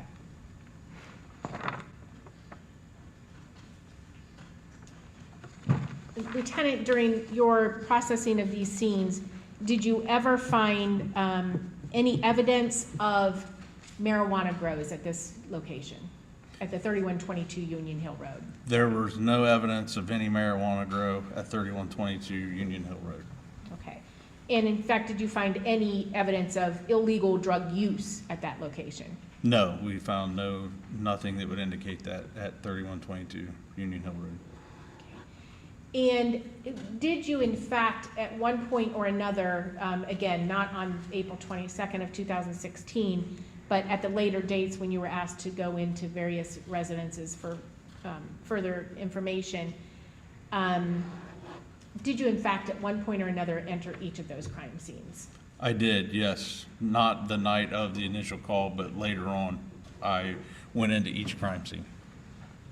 Okay. And do you have an opinion or what were your observations as far as this scene or this residence in comparison to the other residences that you entered in terms of clutter or cleanliness, etc.? Objection. Do we have a time frame? Well, on April 22nd of 2016, the other residences were not changed as far as nobody cleaned them up or removed any clutter. Judge, come here. Yes.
Your Honor, at this time, I would suggest that we take a break so that I can recover the one item that I mentioned that is in the property room, and then I can finish with the examination of this witness, Yeah, if that's it's, acceptable. we've been at it a little more than 2 hours, I think. We are going to take our morning recess, 15-minute recess. So 11:25 thereabouts will be our time to return, for the jury to return to the jury room, 11:25. That's a little bit more than a 15-minute break, but while you're on break, do not discuss this case among yourselves or with anyone else. Do not permit this case to be discussed with you in your presence. Do not form or express an opinion concerning the case. Do no research concerning the facts or the law of the case. Do not view, listen to, or read any accounts or reports of the case, and have no contact with any participants in the case, including parties, counsel, or witnesses. Does counsel for either side have anything you want to put on the record before we recess? No, thank you, Judge. No, hearing none, then we are in recess. Leave your notepads on your desk, or on your seats.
Is council ready for the jury to be brought up? Yes.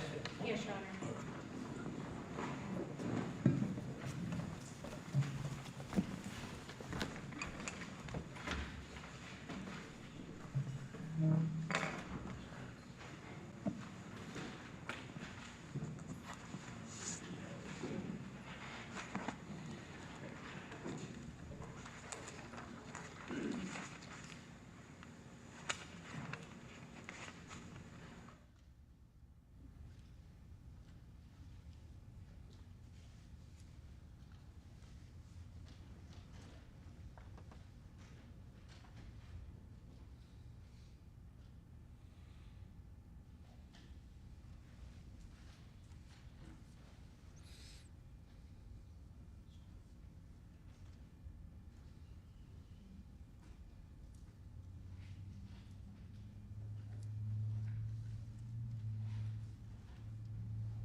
You all be seated.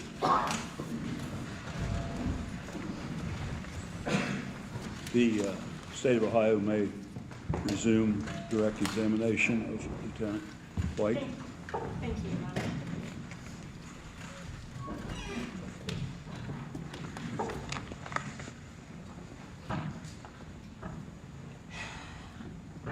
Lieutenant, I think at the break I was inquiring about this residence in comparison with the remaining 3 residents. Did you ever, in this case, look at the photographs of scene 1, scene 2, and scene 4 that were taken by other crime scene agents on the date of 4/22/16? Yes, I've seen them. Okay.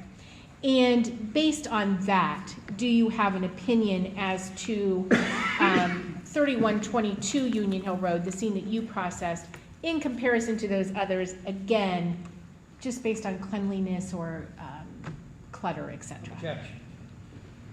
Basis. Relevance. The pictures are in evidence already. It is, Well, I'm not sure it's a subject of an opinion, and the relevance of it is, Yeah, we can approach. we can it. approach about relevance, Your Honor.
So I'll sustain the objection to the form of the question. You may proceed. Thank you, Your Honor. Lieutenant, what were your observations as to the condition of 3122 Union Hill Road in comparison to the remaining three? It was pretty orderly. It was tidy. It wasn't cluttered. Everything seemed to have a place. It was, as far as cleanliness goes, it was relatively clean, and I didn't really have any other Okay. observations. All right, thank you.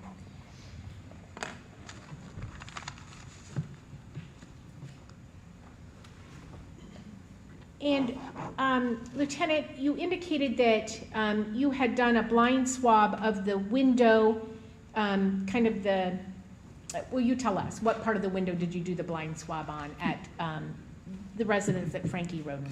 It was the frame and like where the window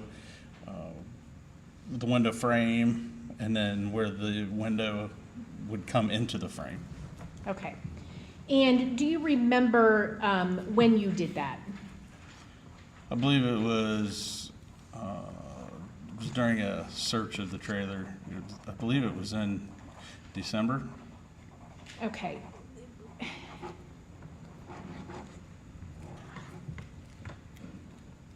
And did you also do a swab of the chain lock in that residence? Yes, I did.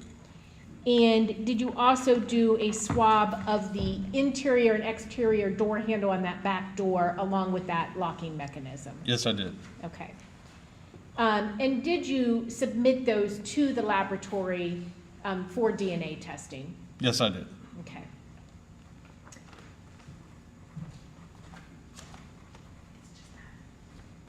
I'm approaching you with what has been marked as State's Exhibit T3.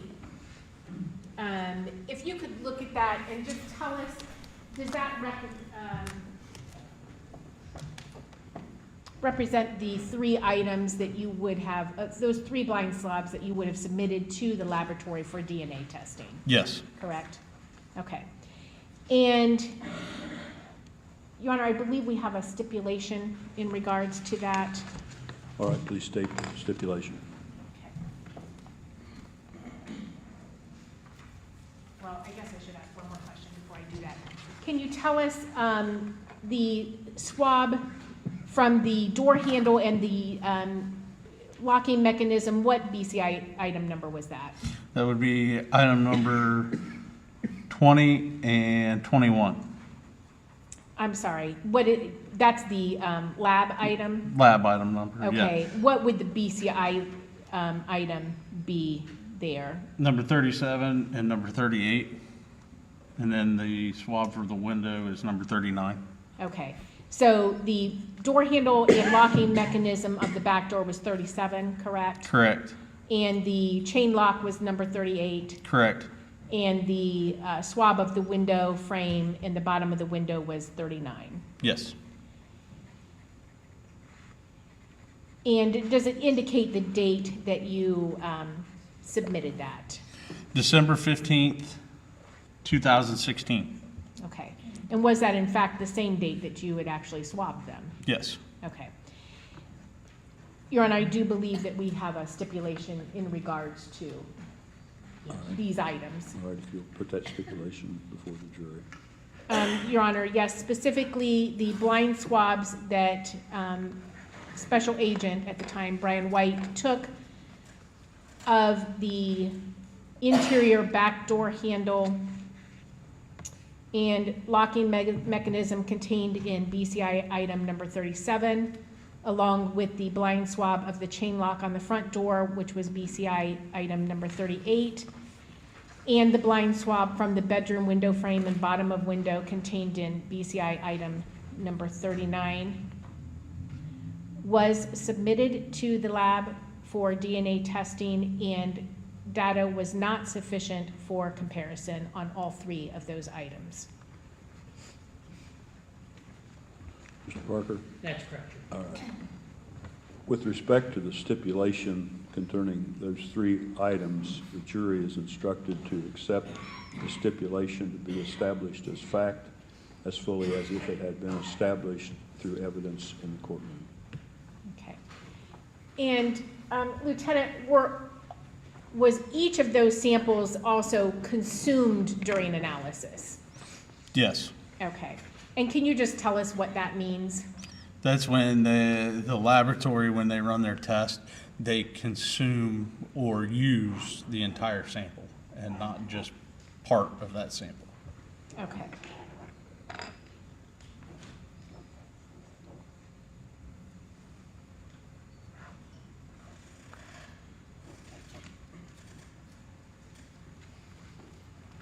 Lieutenant, you talked earlier about recovering a diaper from belonging to one of the infants or the infant that was removed from 3122 Union Hill Road.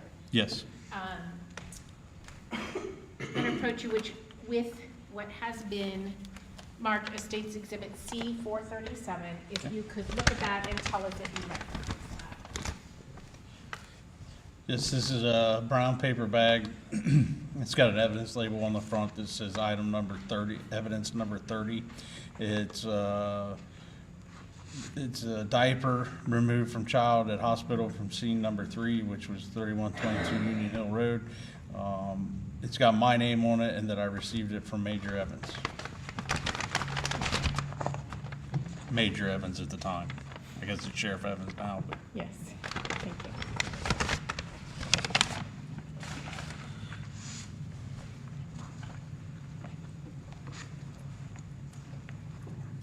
And Your Honor, I do need to clarify one of our earlier stipulations regarding State's Exhibit C 423.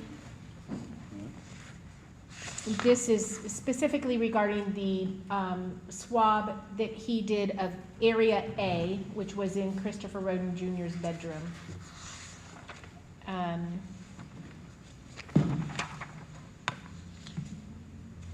We indicated earlier that that State's Exhibit 423, which was the swab of suspected blood from the floor of Christopher Roden Jr.'s bedroom, identified as BCI item number 19 and lab number 8, was sent for DNA testing. We indicated that the swab tested positive for blood and contained Christopher Roden's DNA. That is correct, but we need to specify that that's Christopher Roden Jr.'s DNA, since we do have, obviously, another individual. All right, the jury is so instructed that we had the previous stipulation and the designation of the DNA of the person whose DNA was shown there was given as Christopher Roden, and the defense agrees that Christopher should be amended to state Christopher Roden Jr. Absolutely. The jury is so instructed.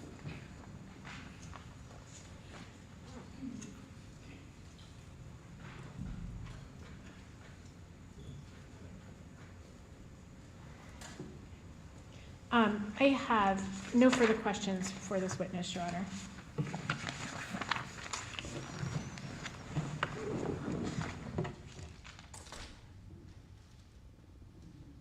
The defense may cross-examine. We have no questions, Your Honor. You may step down. Thank you, Your Honor. The state may call its next witness. Your Honor, may we approach? Yes.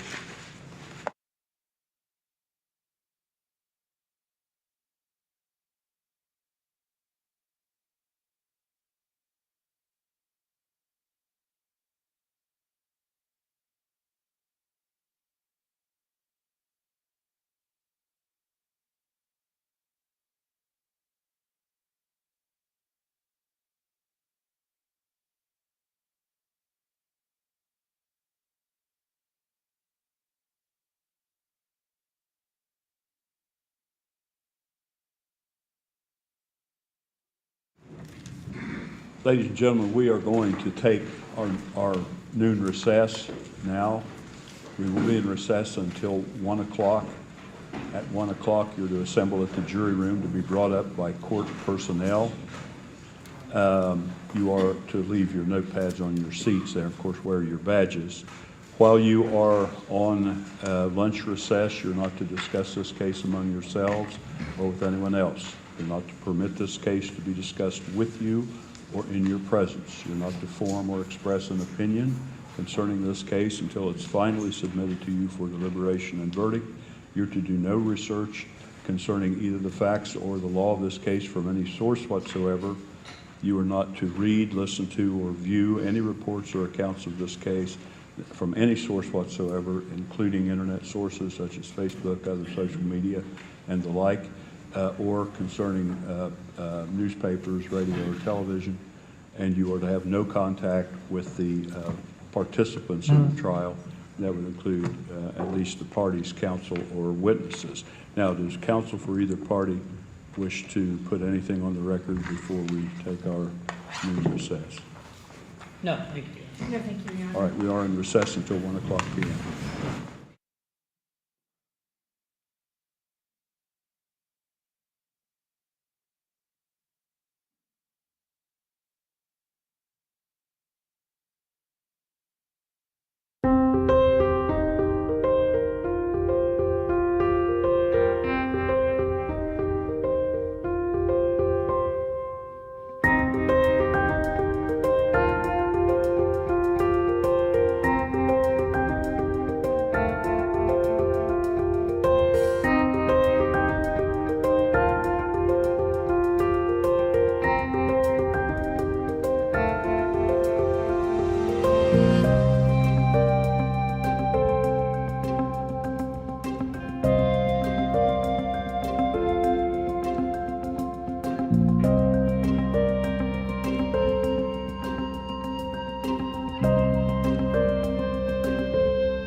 Is the state of Ohio ready to call its next witness?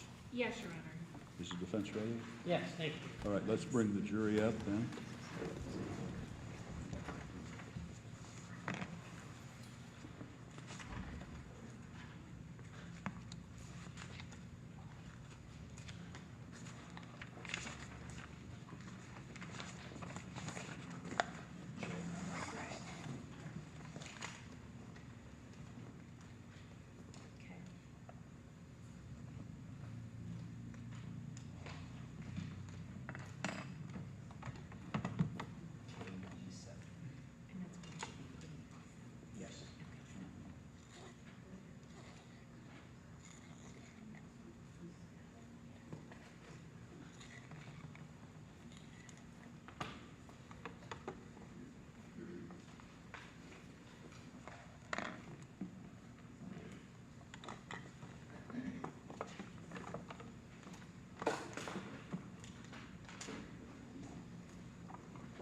You all may be seated.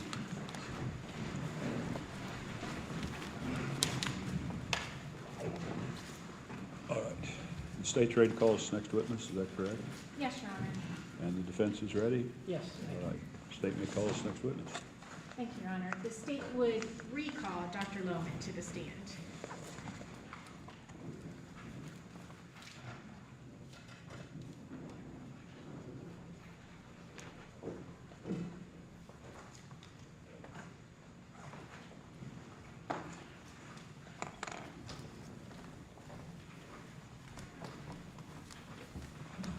I'm going to ask you to raise your right hand again. Do you solemnly swear or affirm that the testimony you're about to give shall be the truth, the whole truth, and nothing but the truth, as you shall answer unto God? I do. You may be seated.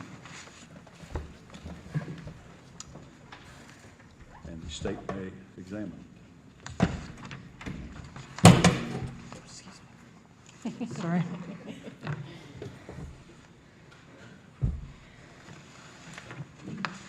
Whoops. Okay. Could you go ahead and please restate your name for the record? My name is Dr. Karen Lohman, Looman. And Dr. Lohman, I'm going to focus your attention today on the autopsies that you conducted regarding Dana Roden, Hannah Mae Roden, and Christopher Roden Jr., okay?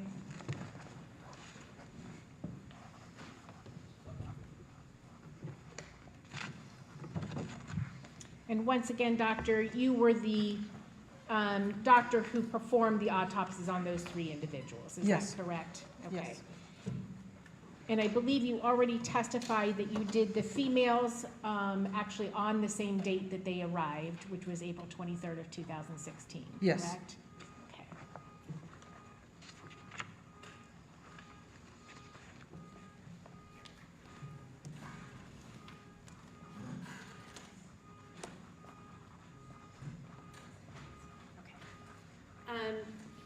Dr. handing you first what's been marked as States Exhibit I, multiple pages stapled together. Can you tell us if you recognize that? Yes.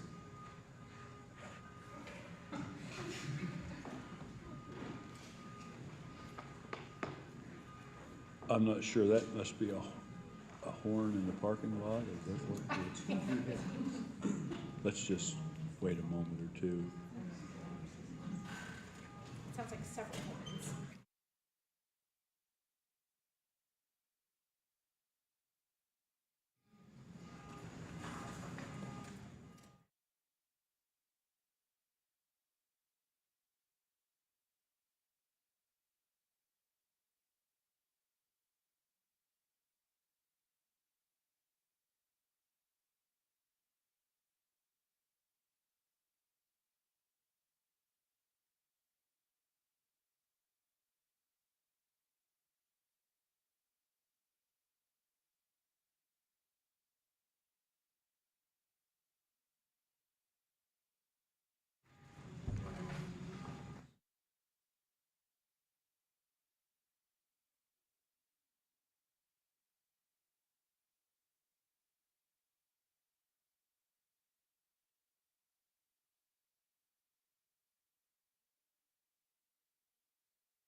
toxicology on the back.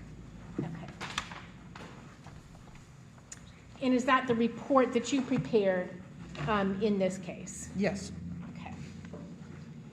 And specifically regarding which individual? Dana. Okay.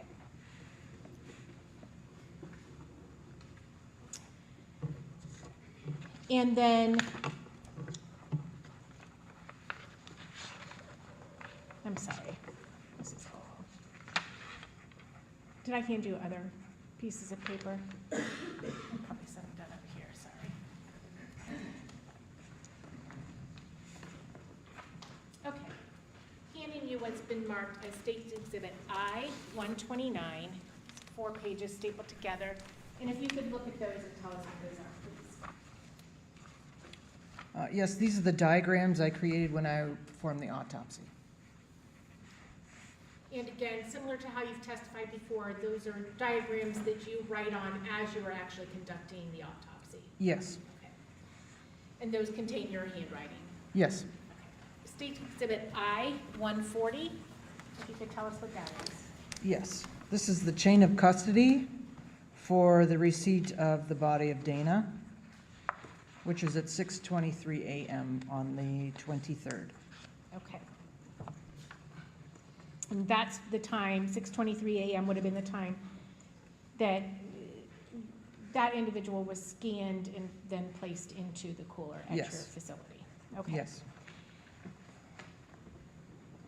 And Dr. Lohman, can you tell us, on that day that you conducted that examination, was Dana, you indicated that you did all of the females, so we're talking about Hannah Hazel Gilley, Hannah Mae Roden, and Dana Roden, correct? Yes. Okay. And can you tell us, do you know what order Dana was in? Dana was the third of the day. Okay. And can you tell us, would she have been removed from the cooler prior, sometime before you actually conducted your examination of her? Yes, Okay. And specifically, would she likely have been removed at the time that the first autopsy of the day was started? yes. Okay. And approximately what time would that have been, if you recall, for the first autopsy of that day? Between 7 and 8 a.m. is when the first autopsy, who I believe was Hannah Mae, was performed first. Okay.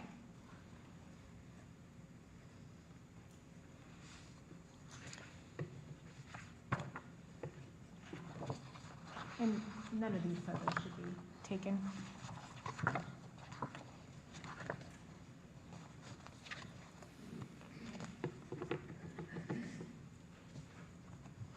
And once again, Doctor, did you conduct the autopsy of Dana Roden in the same manner that you have testified previously regarding the first 4 individuals that you've testified about in regards to how you conducted their exams? Yes, Okay.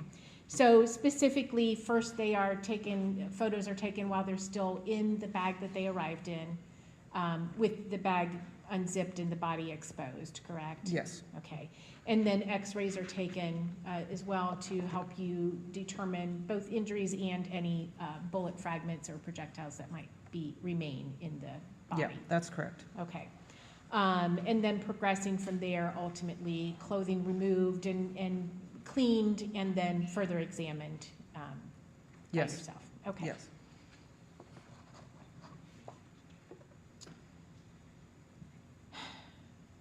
State's Exhibit I-1, which is, well, that's number 1.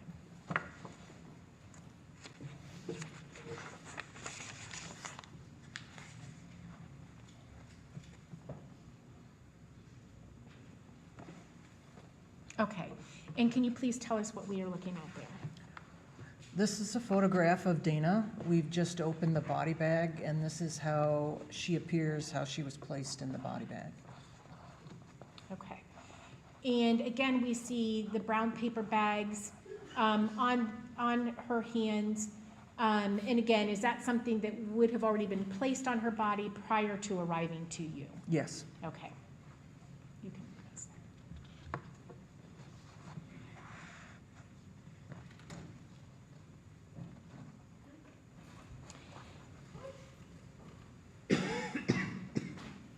State's Exhibit I-2, which is, that habit.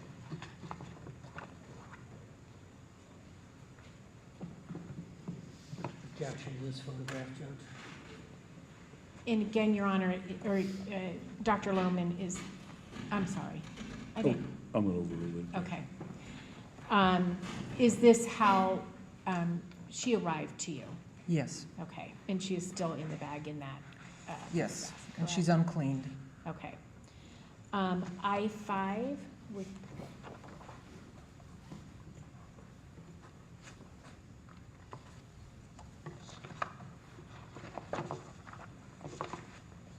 okay, and what are we looking at there? This is overhead look at the lower half of Dana's body. Okay. And regarding any clothing that she had on, she did not have shoes on at that time, is that correct? That's correct.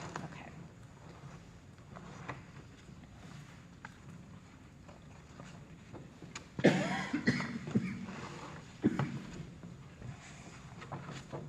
Regarding x-rays that were taken, I-123. 123? Oh, do you need the I need digital? that digital, yeah, just A, B, C, or D, right here. I can't really tell, but it appears to be a B. Let me see, if you want to look at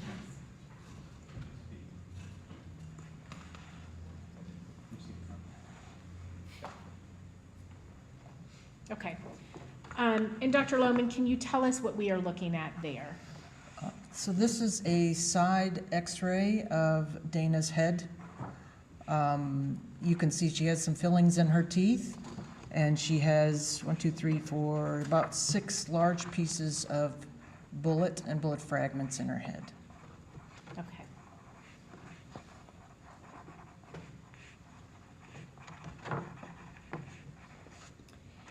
And you can go ahead and minimize that. Doctor, can you tell us, when you did your examination of Dana Roden, how many gunshot wounds had she received? 5. Okay. And again, we can just go through those various injuries one by one so that you can give us the corresponding details for each one of those. Judge, we'll stipulate to all this. We'll stipulate to the injuries. Your Honor, may we approach, please? Yes.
The objection is overruled.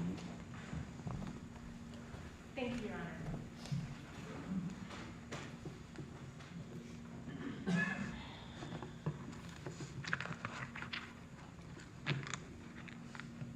Honor. Go ahead and if you can put the diagram up first, please.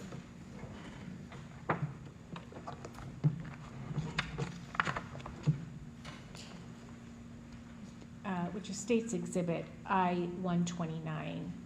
Just putting the diagrams up at this moment, Dr. Lohman. And can you tell us where was gunshot wound number 1 located? On the diagram, number 1 is on the far left. It looks like it's on the right forehead. It's a little more on the side of the forehead. Okay. And if you can bring up I-23.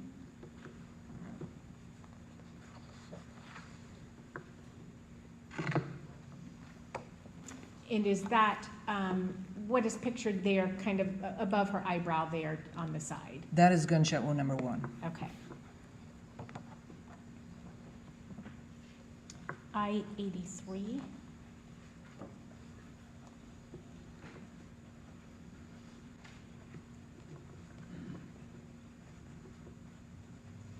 Okay, and again, is that now a cleaned up version?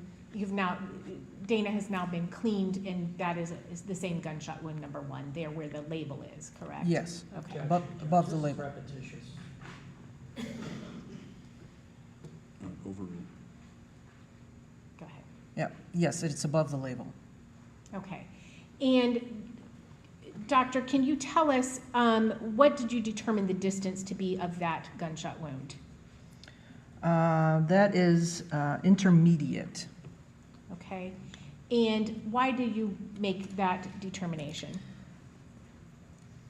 Very faintly on the picture, I think there is a different picture. There are faint red stippling marks from gunshot powder striking her skin.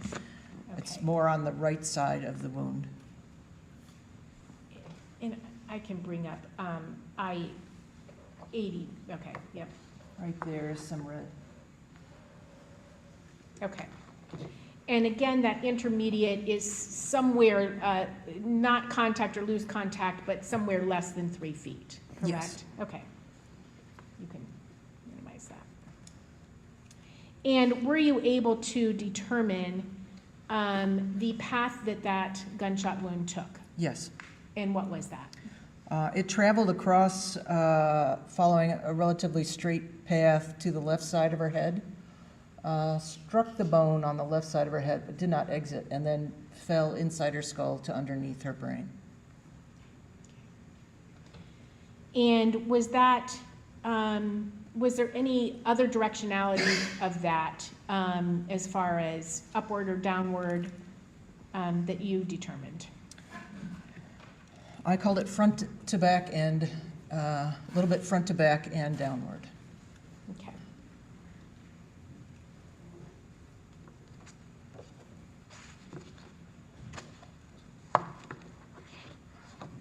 And gunshot wound number 2. Where was that located? That is closer to the center of the right forehead. Okay, Right there. okay. And State's Exhibit I-87.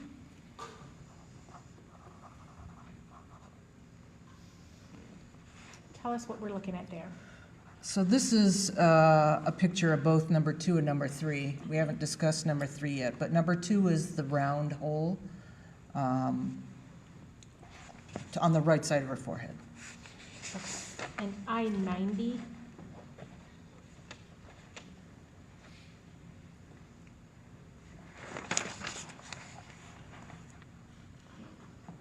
And is that a, Objection, Judge. Repetitious.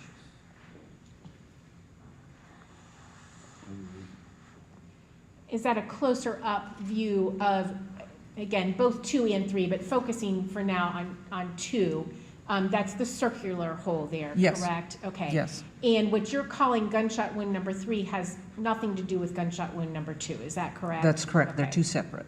They're close together, Yes. okay. And what did you determine the distance on that? That one I called indeterminate. Okay. And based on what? There's no gray soot or stippling around that particular wound. Okay, you can minimize that, please. And can you tell us what was the path of that particular gunshot wound? That bullet traveled very similarly to number 1 in that it crossed from right to left and struck the bone on her left side and then fell to underneath her brain. So the path in general was front to back and downward. Okay.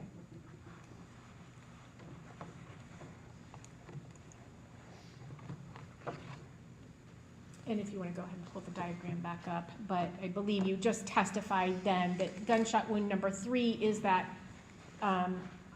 non-circular injury right next to gunshot wound number 2, correct? Yes, it's an elongated wound. Okay. And if you can tell us, again, I think you referenced a similar injury in your prior testimony and referred to that as a keyhole injury, is that correct? Yes. Okay.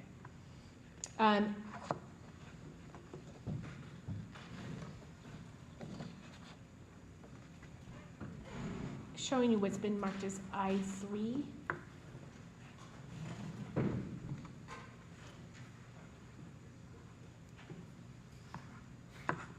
Objection to this, Judge.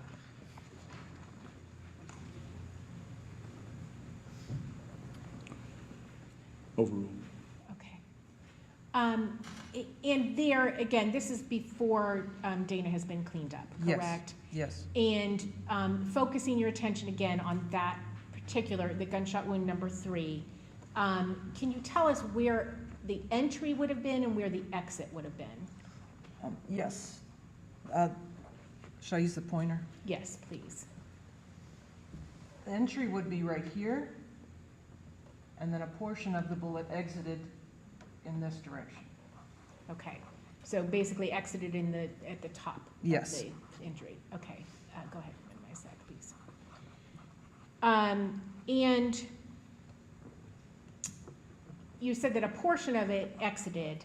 So explain to us, it's obvious, it's just traveling straight across the forehead more or less? Yes, or- it's traveling in an upward direction. She was shot at such a sharp angle that it's almost like the bullet grazed the skin and tore the skin, grazed the skull, broke a hole in the skull. The bullet broke apart. A small piece of that bullet did enter her brain, but probably the majority of the rest of it continued going in an upward direction. Okay. And State's Exhibit I-75?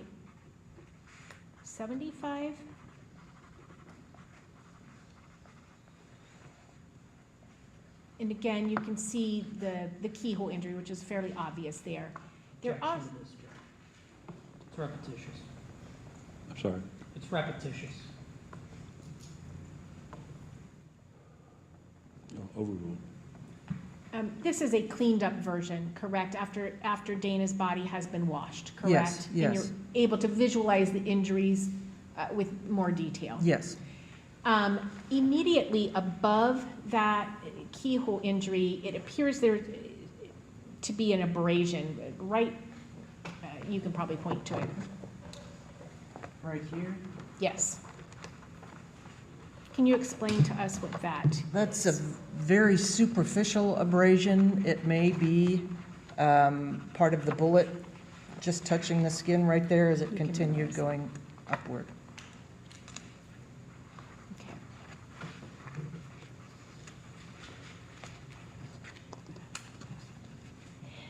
State's exhibit, or I'm sorry, if you want to pull the diagram back up again, please. And so basically, in regards to gunshot wound number 3, the direction of the fire through the body was just upward, correct? Yes, yes, Okay. And you already said it was also considered indeterminate. yes. Okay. Gunshot wound number 4.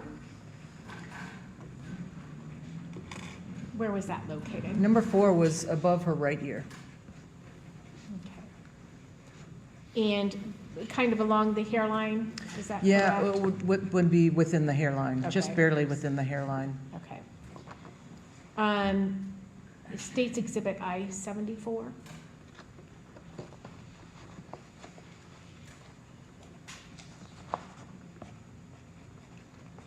Okay, and can you point to that, if you don't mind, gunshot wound number 4? Right there. Okay. And this is after her body has been cleaned, correct? Yes, Okay. State's Exhibit I-80.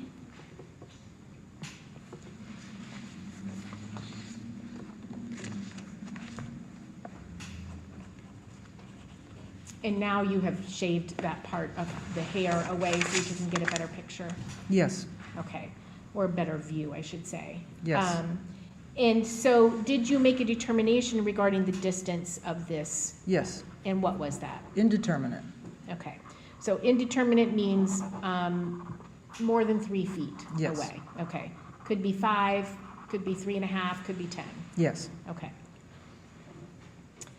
And again, there appears to be kind of a bruising under the label there. oh, down here? Yes, That is livor mortis. Her face was likely turned to the right a little bit, so the blood settled a little bit on her cheek right there. okay. You can minimize that.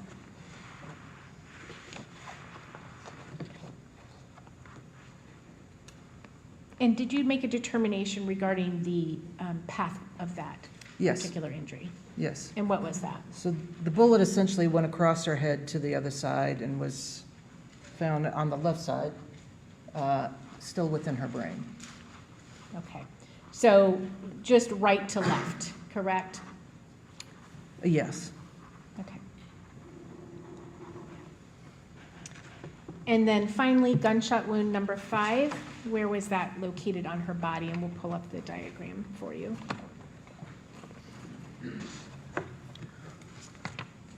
so that's along her right chin.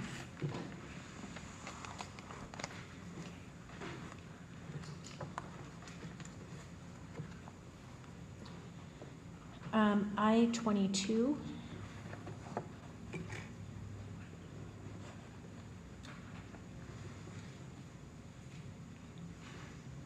Is that gunshot wound number 5? Yes, Okay. And were you able to make a determination as to the distance of that? yes. And what was that? Intermediate. I-54?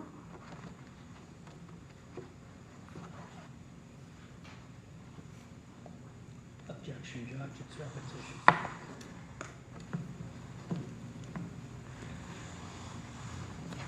I'll overrule the objection. Okay.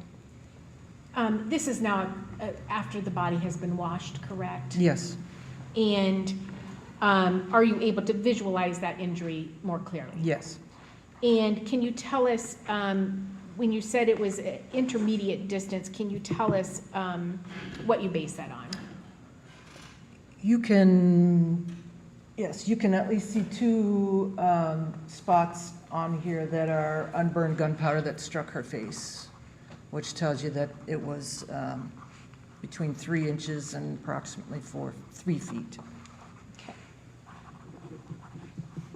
You can minimize that. And can you tell us what the path of that particular gunshot wound was? That bullet struck her jaw and broke her jaw, and we collected 2 little pieces of lead along her jaw underneath her skin. Okay. want to ask you, would that particular gunshot wound have been lethal? No, Okay. So if that, for instance, was the first shot that she received, that would not have killed her? that's correct. Okay. Regarding the keyhole gunshot wound, number 3, would that have been lethal? Not instantaneously, no. Okay. And would that have also somewhat concussed her or caused a concussion of her? Probably a concussion, what we could consider a concussion. It would probably have knocked her out.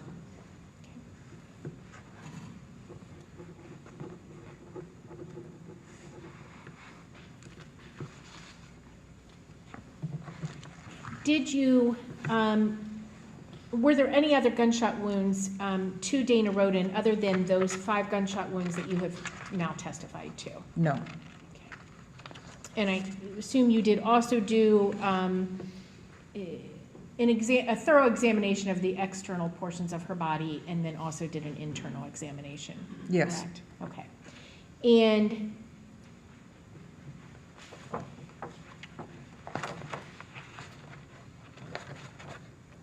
just want to talk to you about a few other injuries that you noted. State's Exhibit I, 86.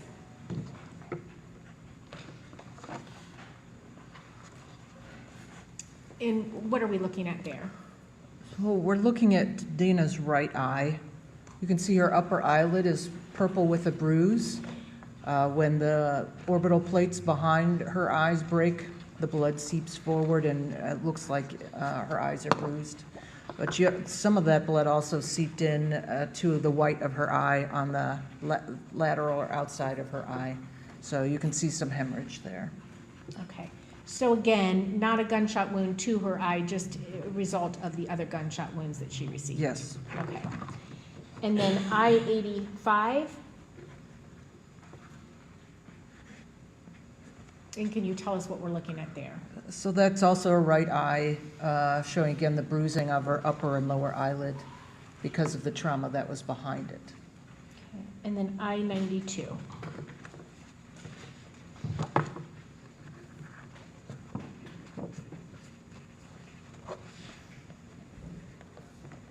And what are we looking at there? That's her left eye. Her upper and lower eyelids have the bruising as well.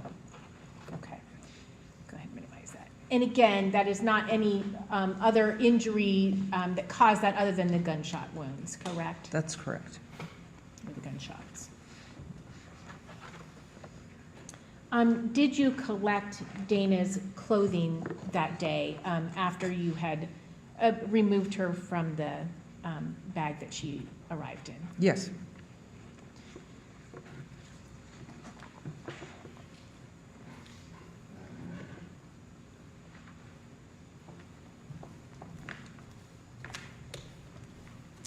I'm going to hand you, first of all, what's been marked as State's Exhibit I-130, and if you could just tell us what that is.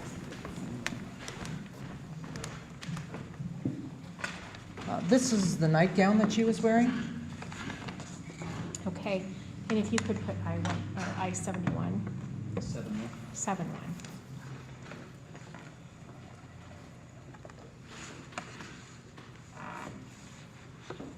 And again, is that a photograph that was taken before it was, the item was collected? Yes. Okay. And then showing you what's been marked as State's Exhibit I-131. This is her underwear. Okay, and I-70.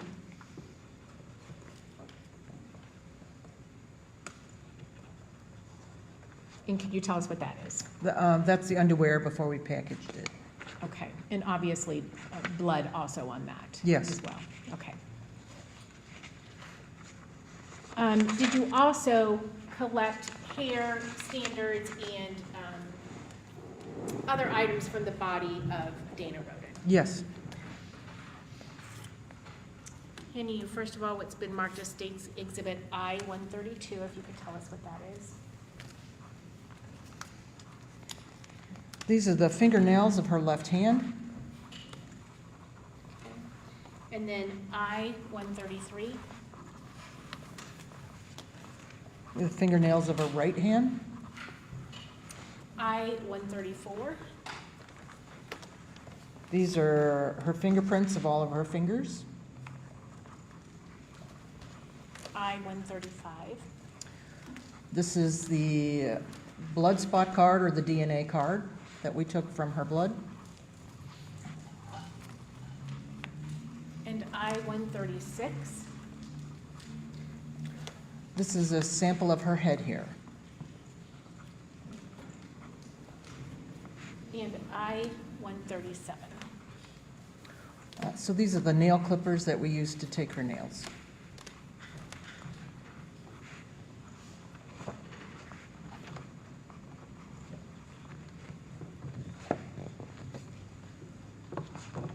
Did you also collect projectile in this case? Or during your autopsy of Dana? Yes, Okay. And is that something that you would have placed in boxes and then given to the BCIE? yes.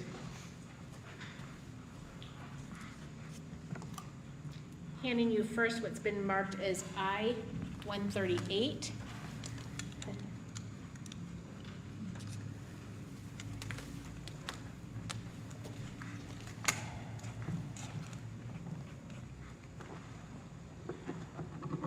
These are many of the bullet fragments that we collected. It looks like they were put in individual little plastic bags and then put into this container.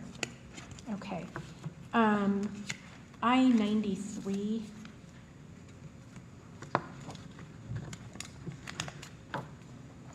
And does that represent what would be contained within that box? Yes. Okay. And okay. I'll go ahead and minimize that. Hand you what's been marked as State's Exhibit I-139, if you can tell me what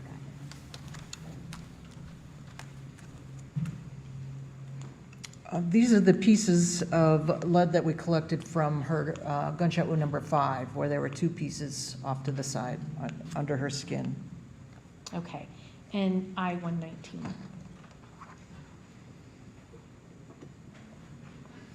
Can you give me more on the back of 119.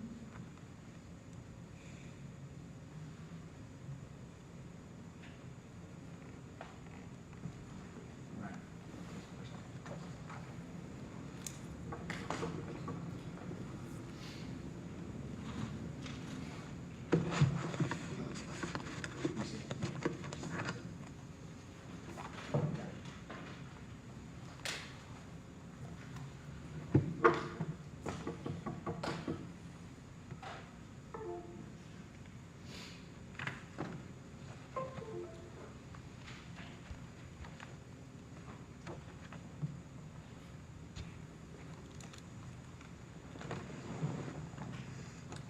Okay. And can you tell us if that, what that represents? That's some of the pieces of, one of the pieces of lead that we removed from her, around her jaw or her neck area.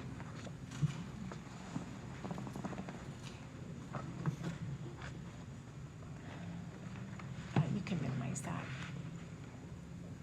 And Doctor, you talked about 5 gunshot wounds, and you were able to tell us the entrance.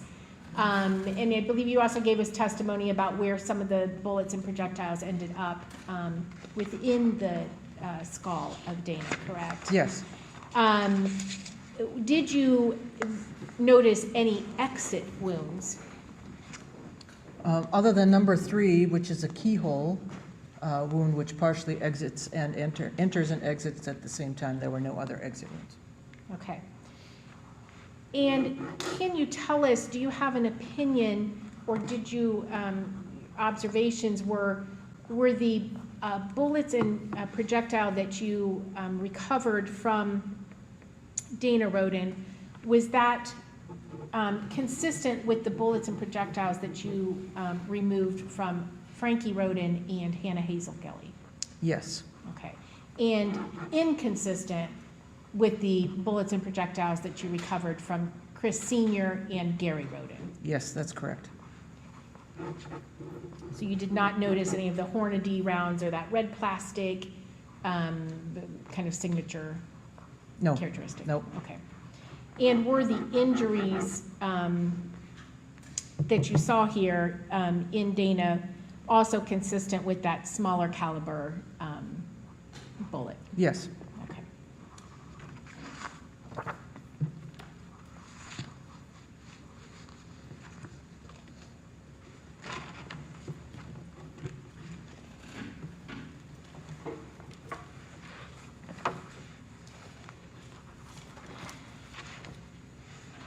State's Exhibit I-11.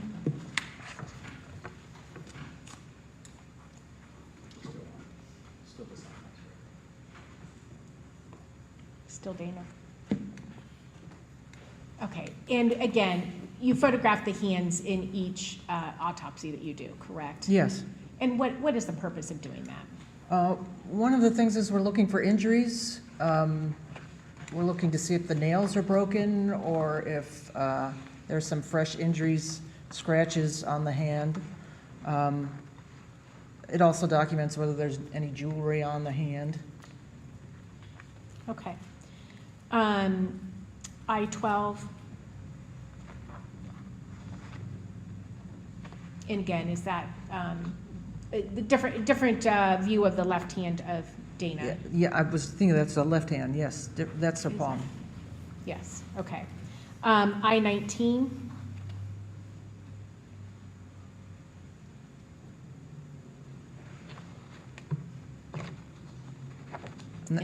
Go ahead. That's the back of her right hand. Okay, and then I-20.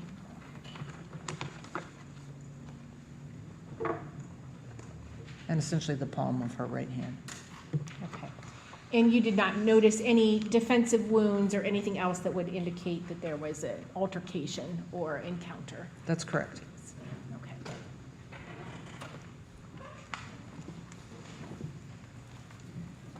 I'm going to remove some of these items from you so that you're not surrounded.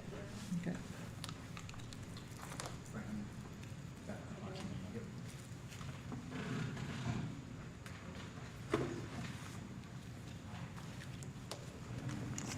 That's okay.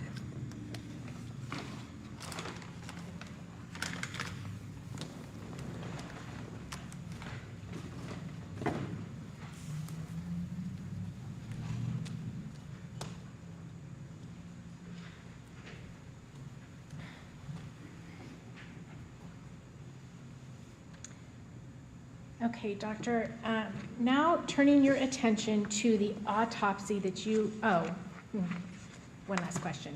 When you examined Dana Roden, did you notice her to be in a state of rigor or not? She was not in rigor mortis. Okay. And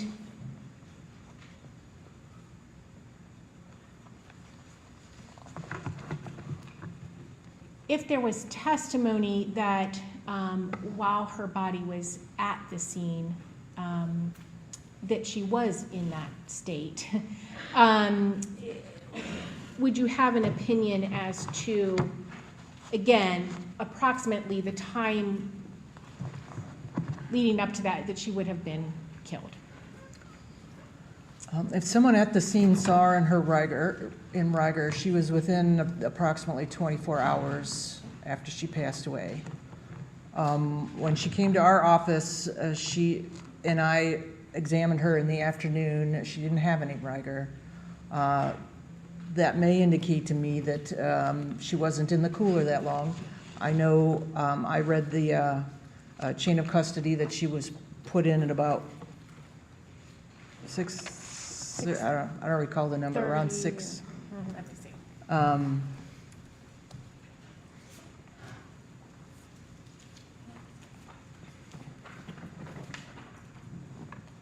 6:23. So about 6:23. She was transported to our office in a refrigerated truck. I would guess that the refrigerated truck does not stay refrigerated 100% of the time. Objection to guessing. Objection to what? Objection to the witness saying she guessed. All right, you want to ask another, I'll sustain that. You want to ask another question? Sure. So her body did not arrive to you until, or was not placed in the cooler until 6:23 a.m. That's correct. And I believe you testified already that her body would have been removed sometime between 7 and 8. So I believe you were saying she didn't remain in the cooler very long. Yeah, that's correct. Okay. Would her body then continue to decompose, basically, at the point that she was not in the cooler? Yes. Okay.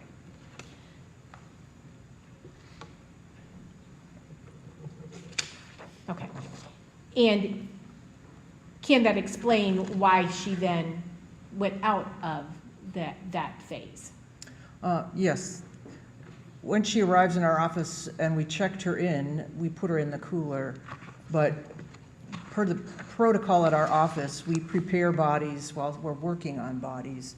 So we knew we had to x-ray all 3 people, so all 3 of the ladies were removed from the cooler and were in various various steps of being processed and prepared for an autopsy. So all 3 of those ladies were not in a cooler for that long at all.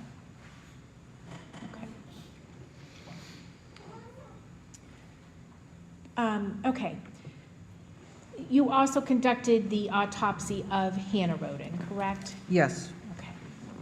And that, again, would have been on April 23rd of 2016, correct? Yes. All right.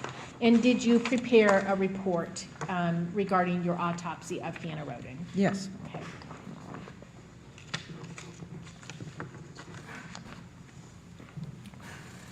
Handing you what's been marked as State's Exhibit J. That is 7 pages that have been stapled together. Can you tell us what that is? Yes, so this is the autopsy report I prepared for Hannah Roden. That has my opinion on the front and the toxicology on the back.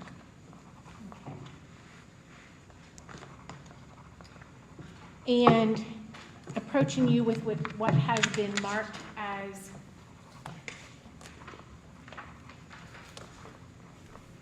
State's Exhibit J 95.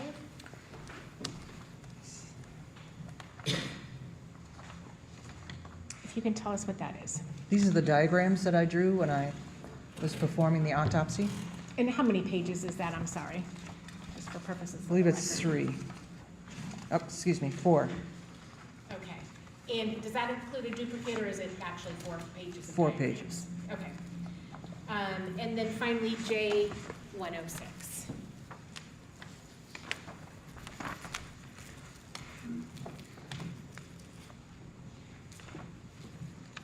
And can you tell us what that is? Yes, this is the chain of custody for Hannah Roden, and she was checked into our office at 6:29 on the Saturday, 4/23.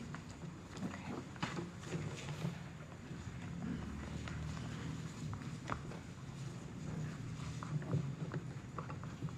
And do you know what order you did her autopsy in? I believe she was second. Hannah Roden was second. Okay. And again, she would have been removed from the cooler at between the 7 and 8 a.m. hour that you mentioned previously, correct? Yes, yes. Okay. And again, were photographs taken of her while she remained in the bag that she arrived in? Yes. Okay. State's Exhibit J1.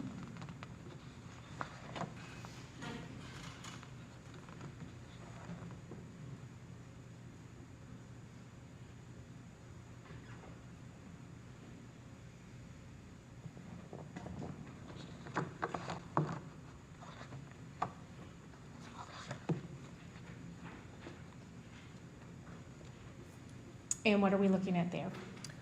This is Hannah Rhoden as we opened up the body bag. This is how she appeared from the scene when they put her in the bag. Okay, and again, those brown paper bags would have already been on her person. That's correct. Okay, and this is as she was placed in the bag, Yes. correct? Okay. I3.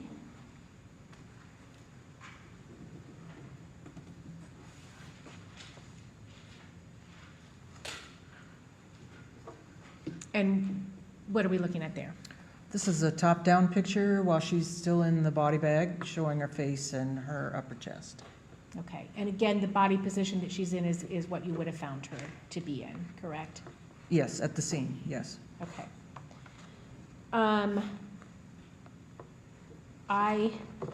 J4, sorry, was I saying I before?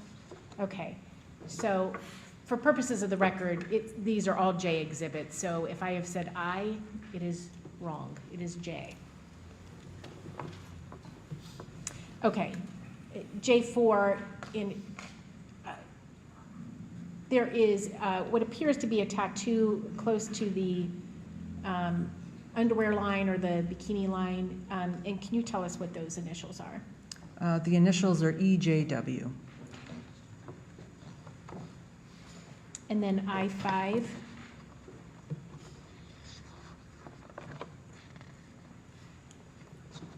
And again, she arrived in those clothing and without shoes, correct? Yes. Okay.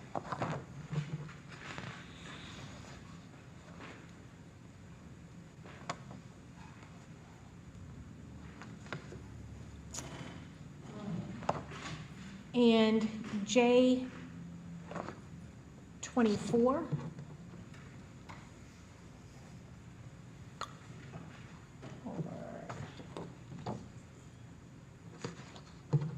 And what are you taking a picture of there? We are taking a picture of the jewelry that's in her ear. The jewelry's metal, and so it shows up on the x-ray. Okay, so you just document that so it can be explained in the x-ray later? Yes. Okay. You can minimize that. And did you, in fact, take x-rays of Hannah Roden? Yes. I-85. B as in boy. What was that exhibit number? I-80, J-85.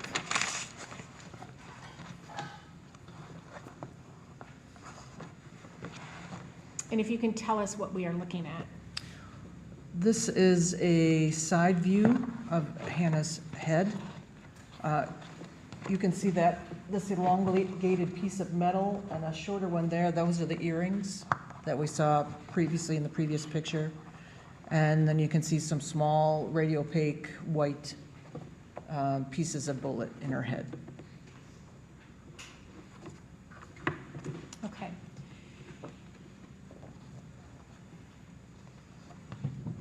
And when you conducted your examination of Hannah Roden, how many gunshot wounds did you observe her to have? 2.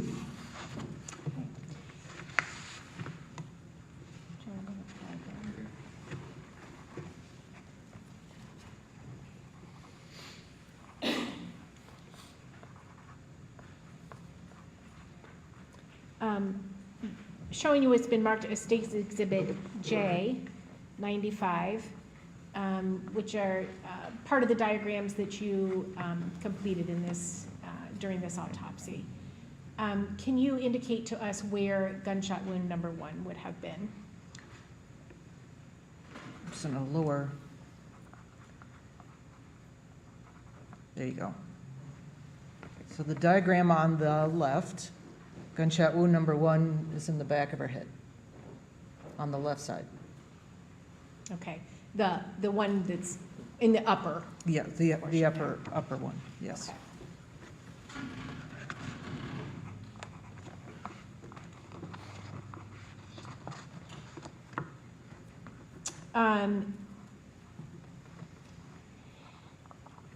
J56.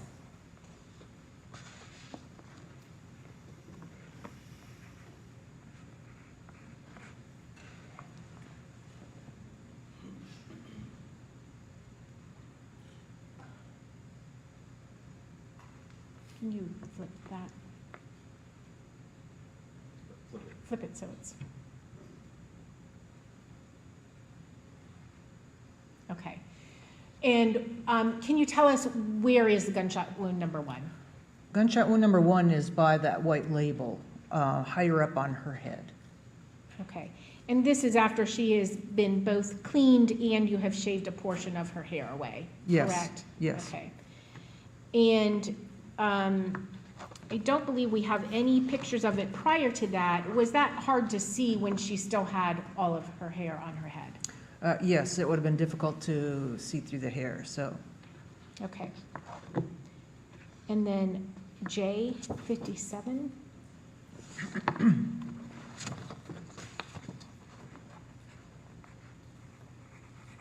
And can you tell us what we're looking at there? This is a closer picture of gunshot wound number 1. Okay. And can you tell us if you determined a distance of that gunshot wound? Yes, And what was that? it was indeterminate. Okay. So again, that indeterminate means some distance greater than 3 feet. Yes. Okay.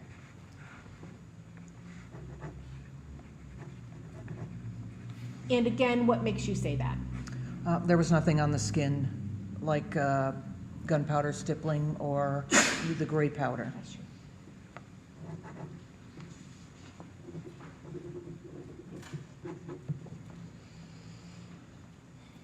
And were you able to determine the path that that gunshot wound took? Yes. And what was that?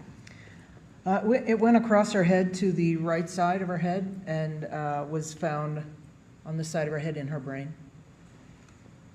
Okay. And so left to right, did you also determine front to back or back to front? Back to front. Okay.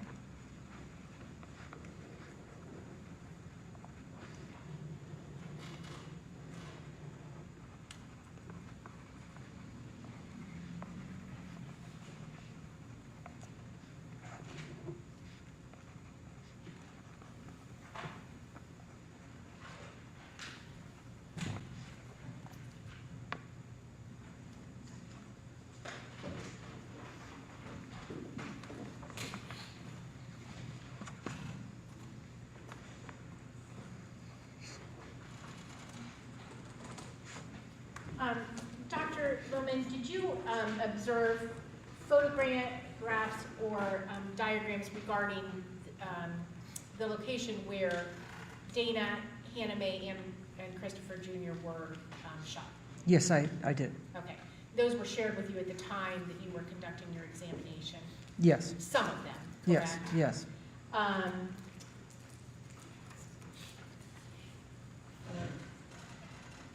going to show you what's been marked as State's Exhibit C 436.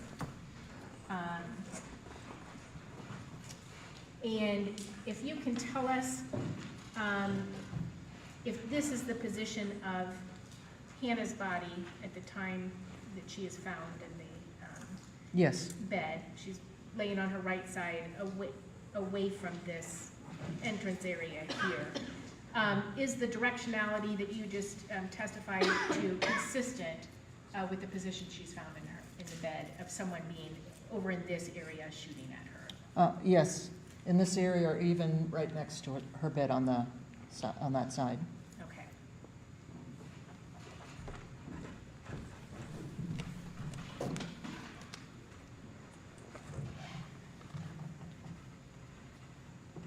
Okay. And then I believe you indicated there were 2 gunshot wounds. So the second gunshot wound, where was that located? That was behind her left ear.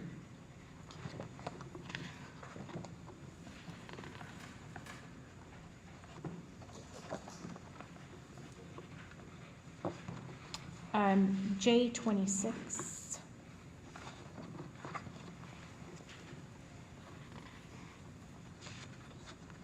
Okay. And is that gunshot wound number 1? That is, before we cleaned it up. Okay.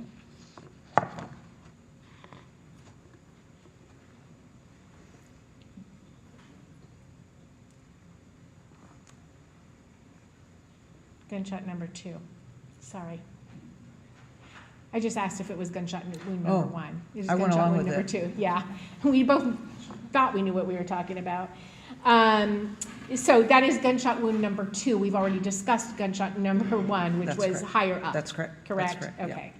So this is gunshot number 2. J36, please.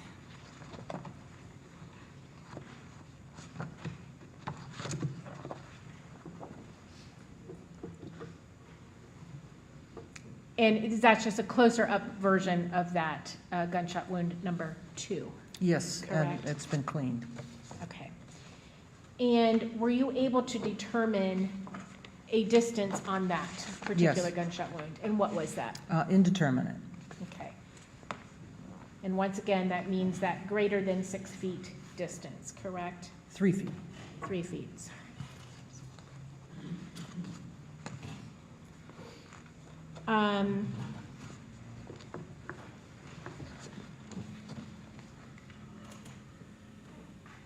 J59.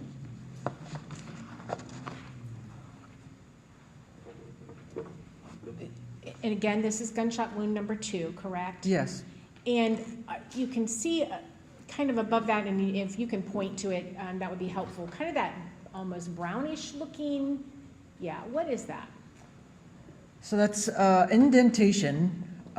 It changes color and turns a little yellow-brown after death. So her head was laying against something hard on, that's her left side at the time of death. And then the blanching or the white and the brown change to it is all what happens after she died. So she was just leaning against something hard at the time of her death, and it left a mark on her skin. Okay.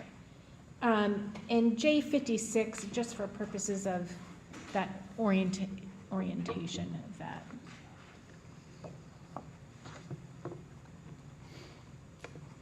And so again, you can see that brownish area there, kind of between gunshot wounds number 1 and 2, but closest to gunshot wound number 2, correct? Yes.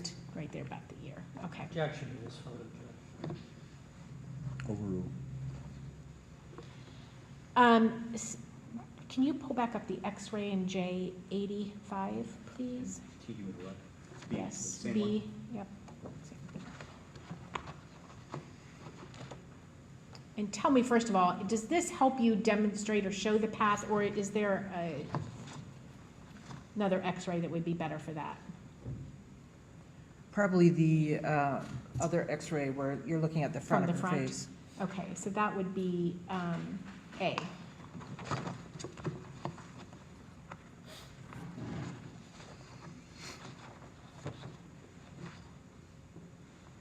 And is that, that's not really direct on. I do have another one that's more direct on. Would that be better? I can, You you do can see from it here. there? Yeah. Okay, go ahead. All right, so gunshot wound number 1 started over here. There is some metal that was left behind around the entrance, and the bullet is right here from number 1. A similar thing happened behind her left ear at gunshot wound number 2. There was some metal left behind around the entrance, and then it came across her head and split into 2. So that was the path of number 2. So you hear some of the earrings, and she had an earring on this side too. Actually, you could see that better on the side view, but she had an earring in her left ear as well. And so you did determine the directionality of the gunshot wound number 2, correct? Yes. Okay, and that was similar left to right, correct? Yes, And you did not do a back to front or front to back on that, correct? no, because it's split in 2, so it would be like saying left and right, so. Okay. All right.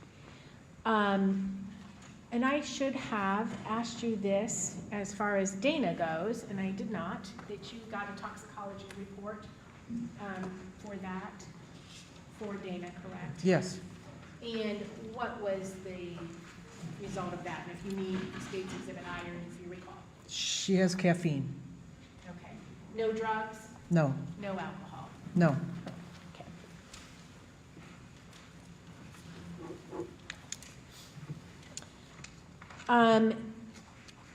Did you also, well, let me ask you this. Were there other injuries that you noted on Hannah Roden? No, Okay. So the hemorrhages and the subdural hemorrhage and subarachnoid hemorrhage are all within the brain, correct? yes, it's all a result of the gunshot wounds, the hemorrhages and the injuries to the scalp and the bone, the skull itself and the brain. Okay. And then when you say inferior cortical contusions with brain perforations and lacerations, can you tell us what that means? Inferior cortical contusions means because of the concussion of the bullet crossing her brain, brain actually has bruises on the underside. The bullet didn't touch the underside of her brain, but the brain shook as the bullet went through it. And so it actually gets bruised because it bounces along the bottom of the skull. So that's the inferior cortical contusions. And what else did I say? The brain perforations and lacerations, so. The bullet has a hole through it because of the bullets going through, and then the brain tears, and that's another word for that is lacerations. And did you actually have some other abnormal finding when you did the internal examination of Hannah Roden? Or an additional finding, I should say? Yeah, not necessarily abnormal, but yes, there are Okay. additional findings. And what was that? One of them was that she was lactating, and the other was that her uterus was enlarged because she'd just given birth several days before. So it takes a while for your uterus to shrink back down. So I could tell that she'd recently given birth. Okay. And did you also find a thrombus when you did your internal examination? Yes. And first of all, tell us what that is. A thrombus is a blood clot. And there is a vessel that travels between the uterus. Uterus has some tissue that holds onto the ovaries. There's a blood vessel that travels from that area up to the left kidney. And she actually had a blood clot in that blood vessel that travels along the left side of her body. It's not lethal because you actually have another path to get your blood flow through on the right side. It's just something I'd never seen before. I don't think, that certainly didn't cause her death, but it was something that was notable, and so I did document it in the report. Okay. Not related to, did not cause her death? No, Okay, and not related to any of the gunshot wounds that she received? that's correct. Okay.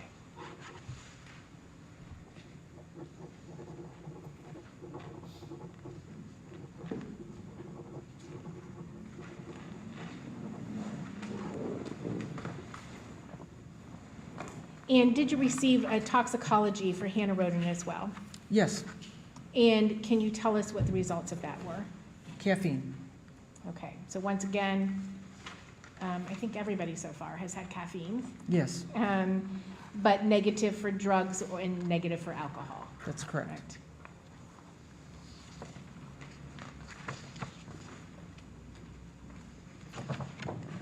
Did you collect the clothing belonging to Hannah Roden? Yes,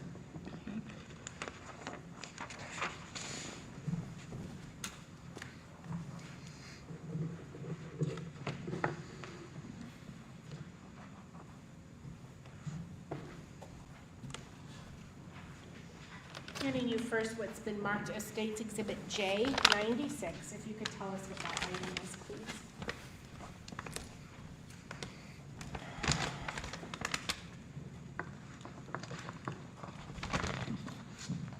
it says gray t-shirt. This is the gray t-shirt that she had on. Okay, J30.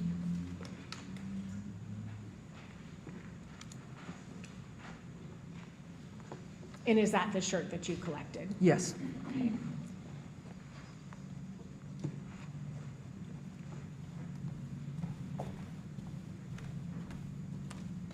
Handing you what's been marked as State's Exhibit J97. If you can tell us what that item is, please. This says black shorts. State's Exhibit J29.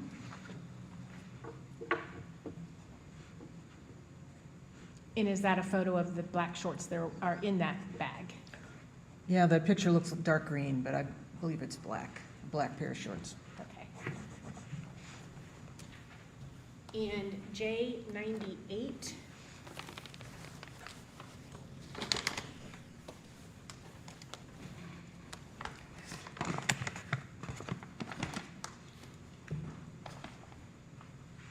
Oh, this is her black underwear. Okay. It's not in there. And that is the extent of the clothing that you collected from Hannah Roden that day? Yes. Correct? Okay. And once again, you collected other various items from the body of Hannah Roden, correct? Yes. Okay. J99? This is the DNA bullet, oh, sorry, these are the fingerprints that we collected. Okay. J100? This is the blood card for DNA, potential DNA.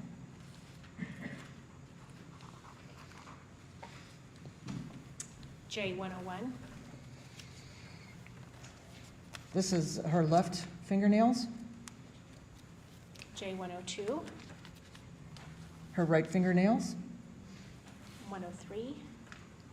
These are the nail clippers. And 104? This is her hair sample from her head.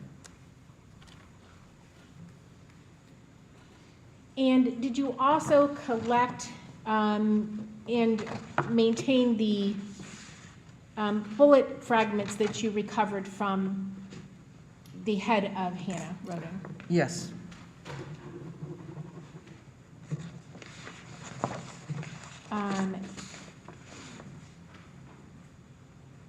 J82?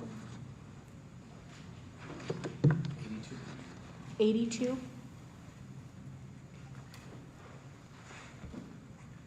Okay. And what does that represent? This is what we collected from her head. There are a lot of little pieces and two relatively big pieces that look like bullets. Okay. And the red things in there, is that just blood or tissue? That's tissue. Okay. And J81?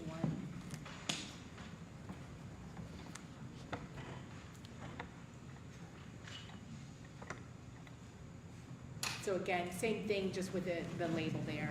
Yes. Oops. From the box, and I just turn that off so I can see that. J105. You can tell us what that is. This is the container that's in that picture and contains all the metal pieces that we have collected during autopsy. And Dr. Lohman, again, you testified about the entrance wounds. Did you observe any exit wounds on the head of Hannah Roden? No. Okay. And once again, were the bullet and bullet fragments that you found, along with the injuries that you observed, consistent with the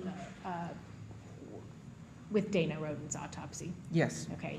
And consistent with Frankie and Hannah Hazel's Yes. autopsies? Okay.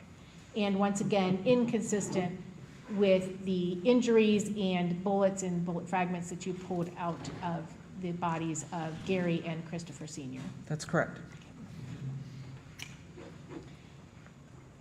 Do you have an opinion as to the cause of death of Hannah Roden?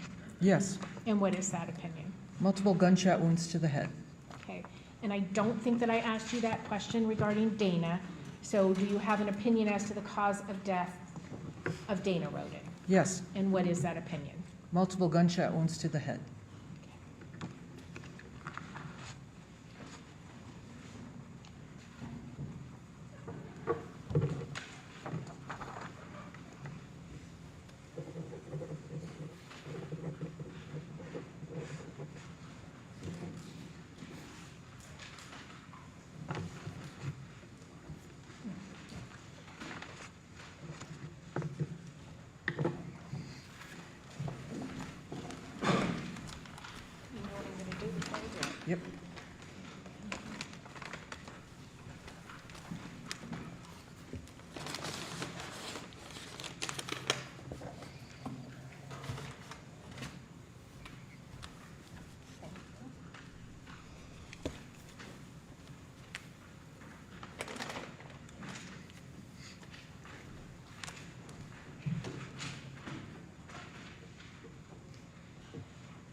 And Dr. Lohman, did you also conduct the autopsy examination of Christopher Roden Jr.? Yes, And I believe you offered us testimony previously that you conducted the autopsy examinations of all of the males except for Christopher Roden Sr. on Sunday, which would have been April 24th. yes.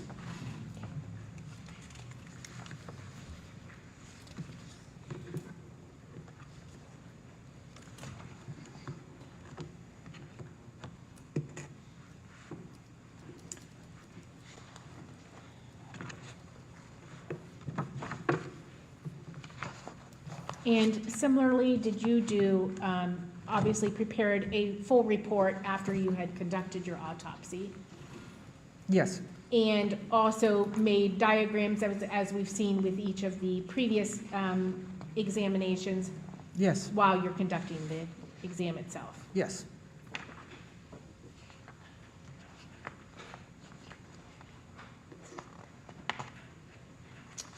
I'm going to approach you first with what has been marked as State's Exhibit K.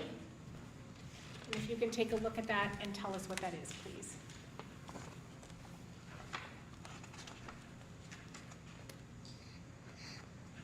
This is the autopsy report with the opinion page on front and the toxicology on the back that I prepared for Christopher Roden Jr. And State's Exhibit K 89, I believe is 4 pages stapled together.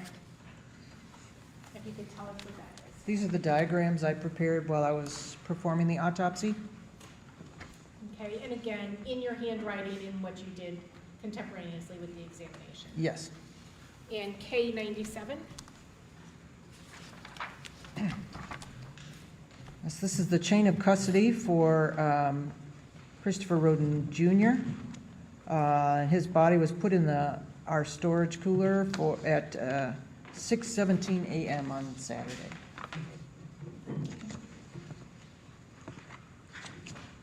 and do you know the order that you did his examination? He was the first on The Sunday. first on Sunday, okay.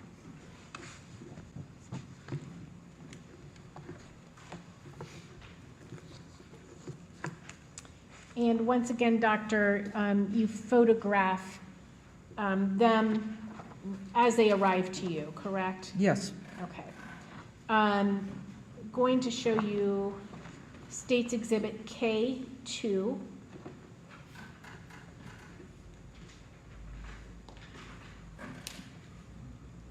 And can you tell us what that is, a photo of? that's a top-down picture of Christopher Roden Jr. in the body bag as we opened it.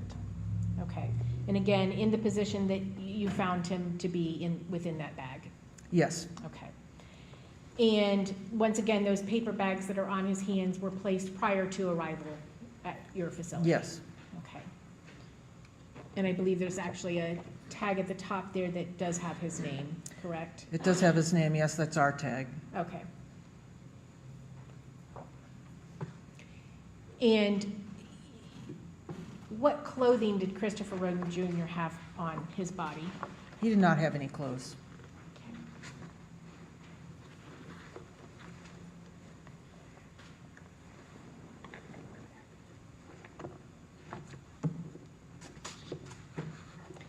Did you also, first of all, just your preliminary view of him, did you notice gunshot wounds on his body as well? Yes, Okay, and where were his gunshot wounds?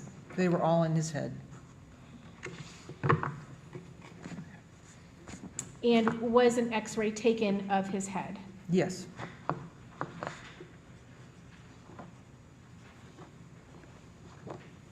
State's Exhibit K 86, which is B.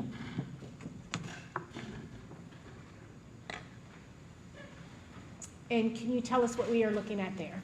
this is a front to back shot of a photograph of his head, Chris Jr.'s head. Okay. And again, what are the white objects that are observed in that x-ray? Those are the bullets that are in his head. Okay, so some, multiple on the left side, and it appears one One at on the least right. large one on the right. Yeah, Okay. one on the right. And then A, which is State's Exhibit K85.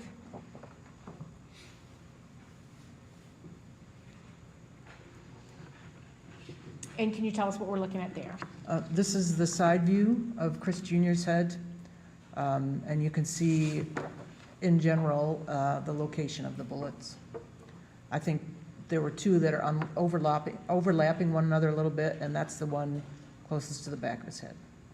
Okay, the one that appears larger in that photograph? Yes. Correct, okay. And can you tell us how many gunshot wounds did Christopher Rhoden Jr. have? 4. And once again, let's go through each one individually. You want to bring the diagram up, which is State's Exhibit K89.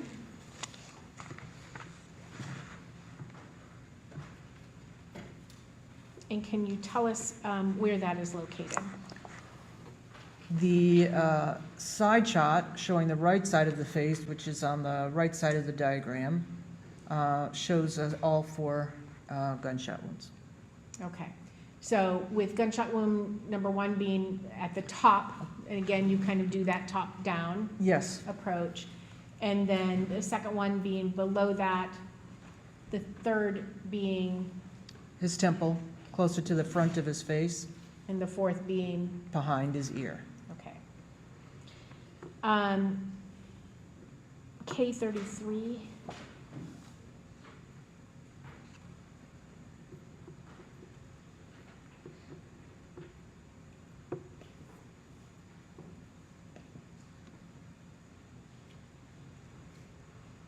Can you tell us what we're looking at there?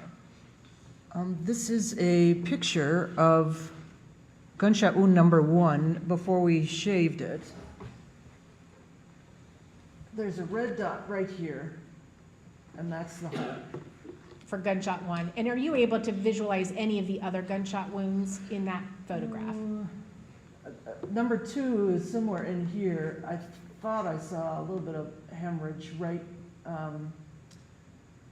well, if this were the other direction, right below the label actually, is, I think Okay. it's number 2 here, but I can't see number 3. Okay. All right, so let's look at K34.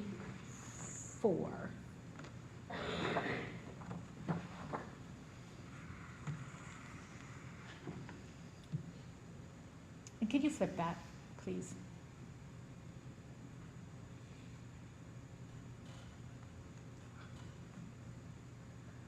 I gotta bring it all Okay. And if you can walk us through, I believe you said that 1 is at the top there, Yes, 2 is kind of below it and to the right of it. yes, Is that correct? yes. And number 3 is actually over here on his temple, Okay, and then that's number 4. okay. And this is obviously after he has been both cleaned and you have shaved away some of the hair on his head? Yes, Okay, in order to visualize those the wounds, yes. wounds. Okay.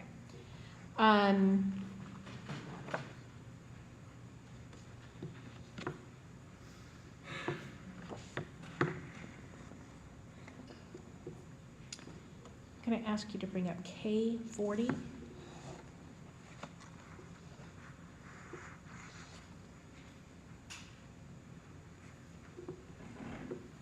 And again, this is, if you flip that, please. Oh, it's actually right. Is it? Yep. Oh, no, never mind. Flip it. Yeah. Okay, so again, 1 is on top Yes, and 2 is on the bottom and a little to the right of 1. Yes. Correct? Okay. And so why don't we, first of all, gunshot wound number 1 and 2, were you able to tell the distance? Both of those are indeterminate. Okay. And again, what do you base that on? There's no gray soot or stippling visible on the skin. Okay. And do you believe you would see that even with the hair, obviously kind of being in the way? Yes, it's still possible. Okay.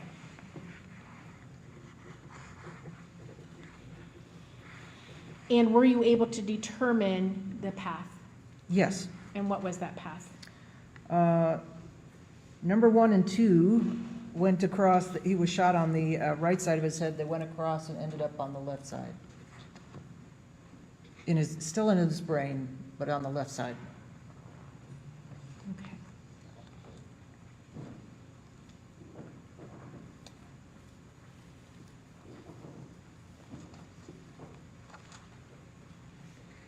You can minimize that.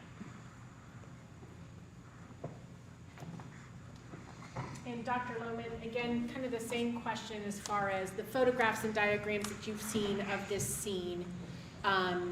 You were shown some of the photographs at the time of your autopsy, correct? Yes. Okay. And referring you specifically to this area, with the doorway being here, and the body being positioned in this direction, facing this direction. First of all, these injuries that you're telling us about, 1, 2, and 4, those were in the back of the head, correct? They were in the back. Okay. And is that consistent with the body being positioned this way and somebody coming up and shooting him from this side? of the Yes. bed? Yes. Okay.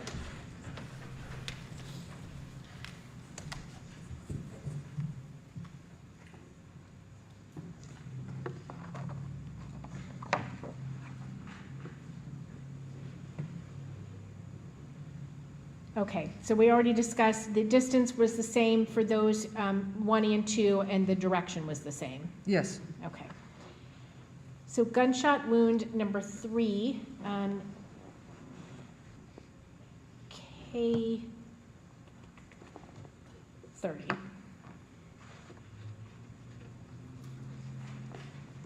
And can you tell us if you are able to see the wound in that Yes.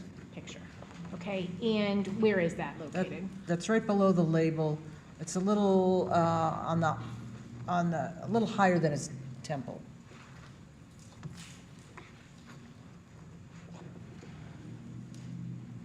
And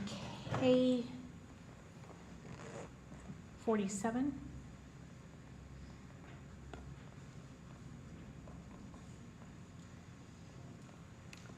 Okay. And is that a close-up of the same wound? Yes, and we shaved it just a little bit. Okay. And can you tell us, did you have an opinion as to the distance of that particular wound? Yes, And what is that opinion? that one's indeterminate as well. Okay. And again, because you don't see any of that stippling or other burn marks, et cetera, that you would see That's if it was correct. closer? Okay. And can you tell us the direction of that particular gunshot wound? That bullet I've described as going right to left. Okay. Again, same direction that the others had gone, Yes. correct? Okay, gunshot wound number 4, K35.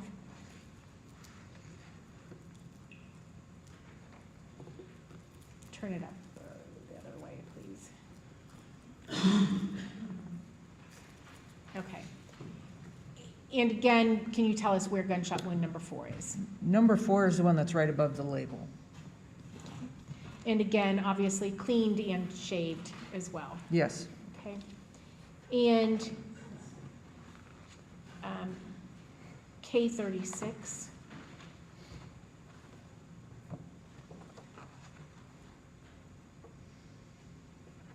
Again, just a closer up view of gunshot wound number 4, Yes. correct? And can you tell us if you determined the distance of that gunshot wound? Yes, And what is that opinion? that one's indeterminate as well. Okay. And what was the pathway of that? I had described that one as right to left. Okay.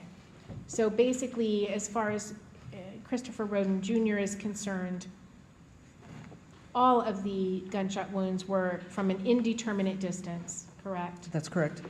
And all right to left. Yes. Okay.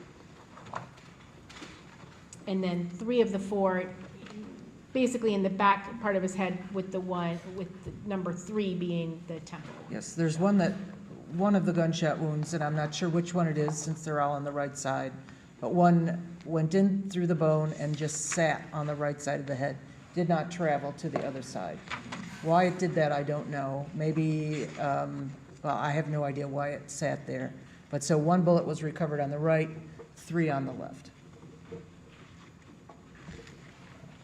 And going back to that X-ray, let's remember if it was A, B.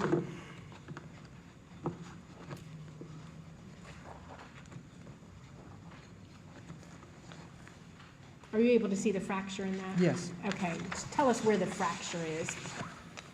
Sometimes when you have a significant enough fracture in the skull, you can see it on the X-ray. So, see this is a dark line across the top of the head. That's a fracture of the skull.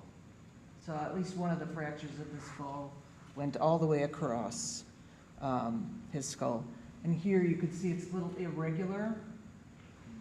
This is probably one where some of the bullets probably struck the bone, attempted to exit, but did not, just fractured the bone there. Okay, so one of those bullets, it looks like, is kind of at the start of that fracture, perhaps, on that Yes. right side. Okay, where it kind of stayed. All right, State's Exhibit K31.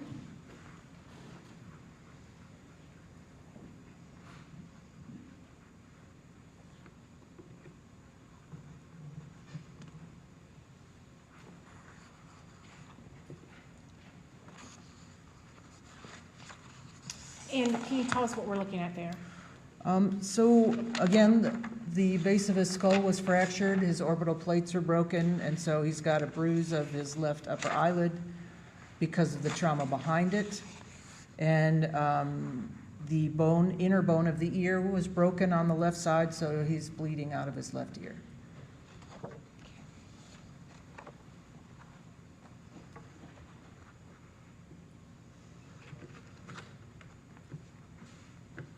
And again, you have other injuries noted here, the subgaleal hemorrhage, the subdural hemorrhage, and subarachnoid hemorrhages. Again, those are all within the brain, is that Yes. correct? Okay. And then you have cerebral lacerations and hemorrhage again. From the paths of the bullet damaging the brain. Okay.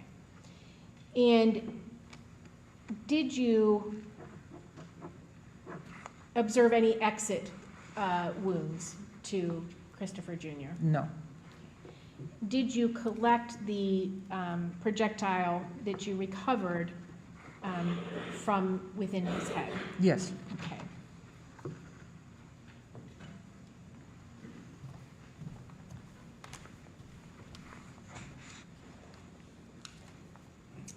Showing you it's been marked as State's Exhibit K93, if you can tell me what that is.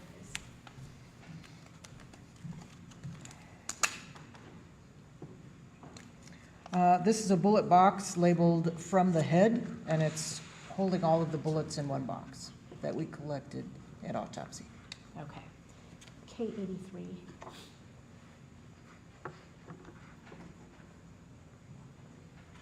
And can you tell us what that is? Those are the projectiles we collected. It looks like there's at least maybe 3, although deformed, 3 intact bullets, and they're, based on the X-ray, one of the bullets, or at least there's some smaller fragments that we collected as well. And that number that appears there, your label, I know you've testified to this before, you use that when you're taking various pictures of the body and the wounds and the evidence, such as the projectiles that you collect. And is that number consistent with Christopher Roden Jr.? Yes. Okay.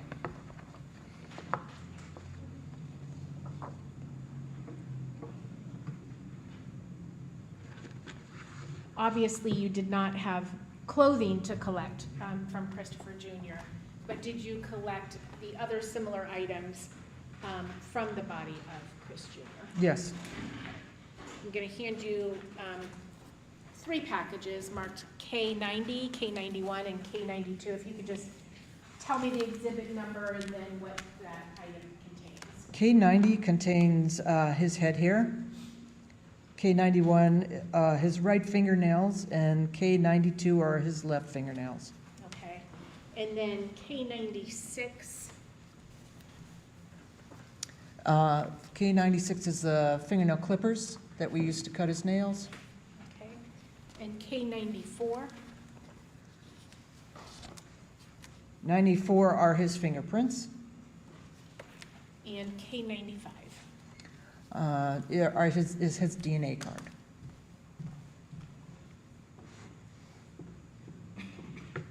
And Dr. Lohman, all of the exhibits that you've been shown today and identified for purposes of the record, both from Dana Rhoden, or Hannah Rhoden, and Christopher Rhoden Jr., did you collect those, maintain them, and then provide them to a representative from BCI? Yes.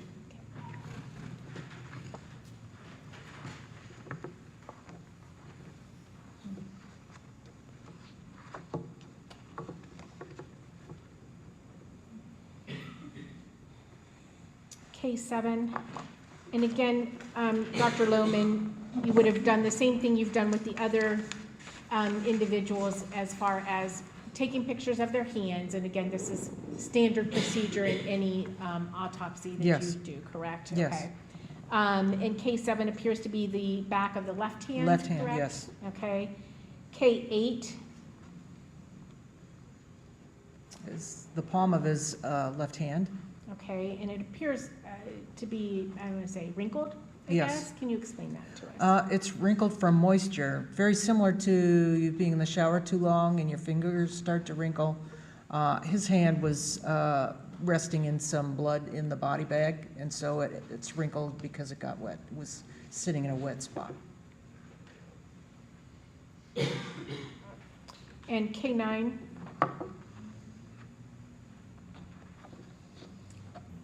believe that's the right hand, It's correct? palm of the right hand. And then K10. It's the back of the right hand. Okay. And again, same question, no injuries that would have indicated an altercation of any kind regarding Christopher Roden Jr. That's correct. And did you also, you did obviously a thorough external examination and then an internal examination as well, correct? Yes. And did you notice any other injuries to Christopher Roden Jr.? No. And did you also obtain a toxicology regarding Christopher Roden Jr.? Yes. And what was the result of the toxicology? He has caffeine. Okay, so again, caffeine. Any alcohol No. and any illegal substances? No.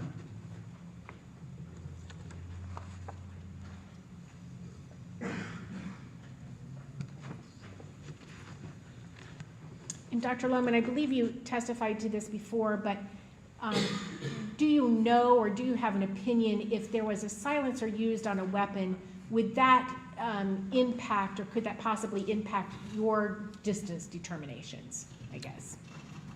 It possibly could, yes. Okay.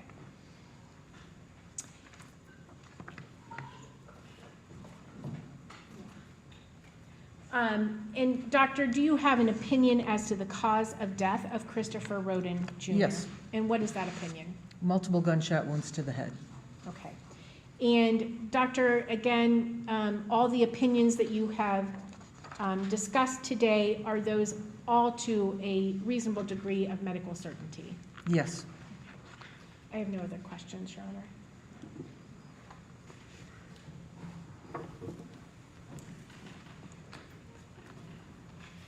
All right, the defense may cross-examine. Thank you, Judge.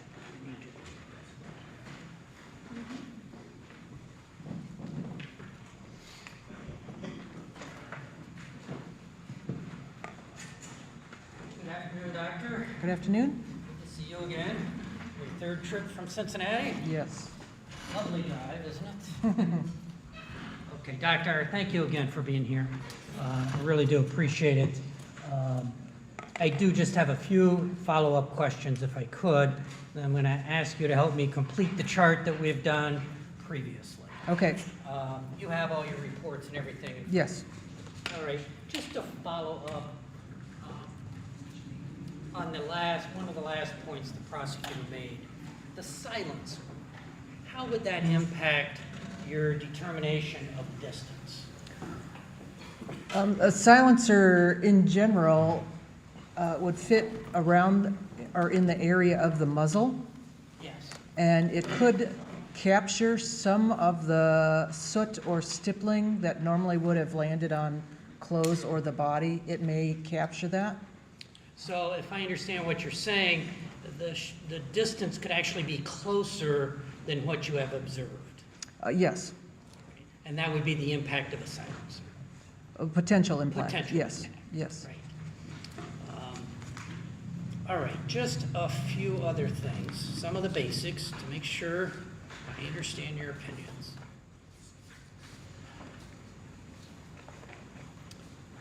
You do not know the order of the shots fired into each victim, correct? That's correct. Right. And you do not know the time in between the shots for each victim. That's correct.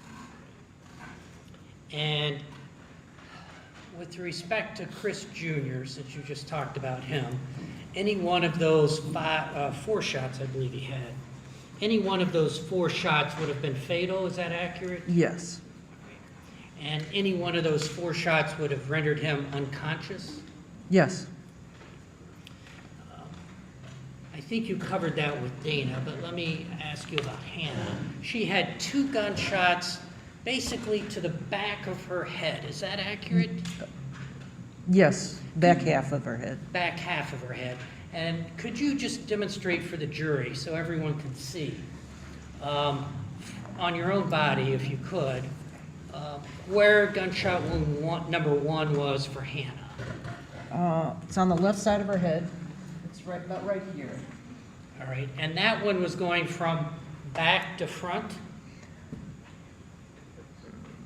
Yes, So if you could point to your head again. The weapon used would have been behind her head when it struck the back of her head, is that right? it could be next to her or behind her. Okay. Is that consistent or inconsistent with her looking at the person who shot her? With the bullet traveling back to front, that would be inconsistent. All right. And gunshot wound number 2 that she had, could you demonstrate that? That was behind her ear. So the same general area but lower, is that Yes. accurate? Yes.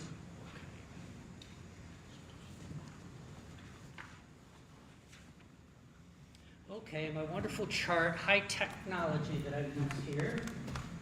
Let's see, we've used orange and green, let's try brown. Now, with the understanding that a silencer may have affected your opinion, with that understanding, let me make sure I get this right based on the report that you gave. So let's start with Dana, if we can, and just go gunshot wound by gunshot wound. She had 5 altogether, correct? Yes. All right. And so gunshot wound number 1, you said was intermediate. Intermediate, yes. To the right page here. And that's 3 inches to 3 feet. Is that approximately right? Approximately, yes. And then you're saying because there's a silencer, it could be even closer, Potentially. Yeah. potentially.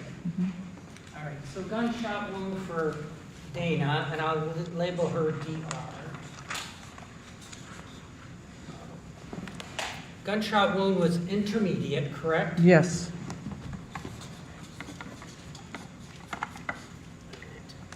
And that was the same as gunshot wound number 5. Yes. So once again, approximately 3 inches would be the closest up to 3 feet. Yes, Now, with respect to Dana, the other gunshot wounds, which would be 2, 3, and 4, were indeterminate. Yes, Is that right? yes. So that's a little further away. yes, Once again, that was 2, 3, and 4. yes. Okay. Moving on to Hannah, who you testified about next, I believe. Yes, She had 2 gunshot wounds, correct? yes, And both were indeterminate. yes, So that would be 3 feet or more. The same chart I have up here now. And let's label her H5. That was gunshot wound 1 and 2. Is that right? yes,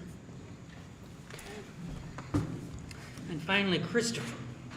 Christopher, they were all 4 indeterminate. Is that right? yes,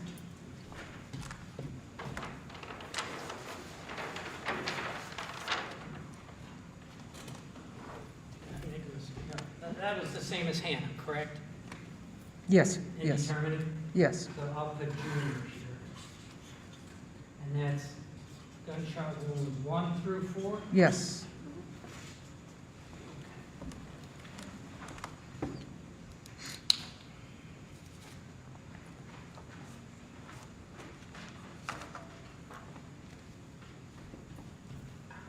Okay, just a moment, John.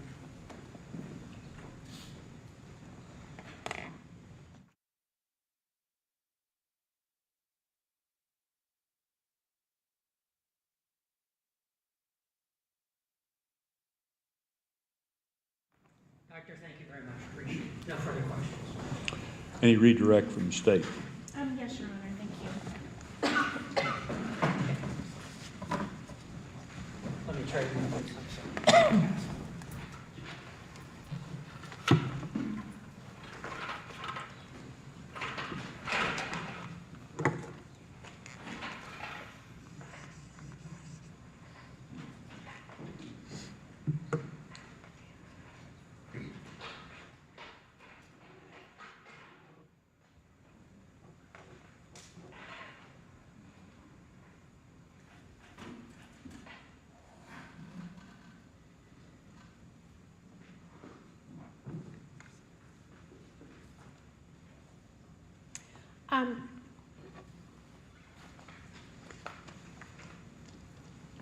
Dr. Lohman, talking about, you were asked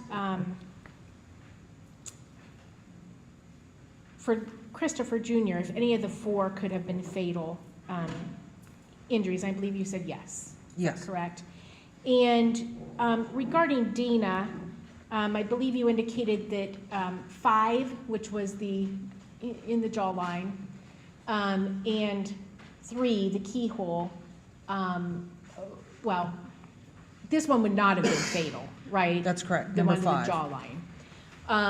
I believe you said 3 would have probably knocked her unconscious, but it would not have immediately have been fatal. That's correct. Correct, okay. So if this, if the jawline, and she had not received any of the other injuries, whatever, would she be able to be making noises at that point? It's possible, yes. Okay. Again, talking about your distances, obviously you use the same method to determine distance on every autopsy that you conduct, correct? Right, right. Okay.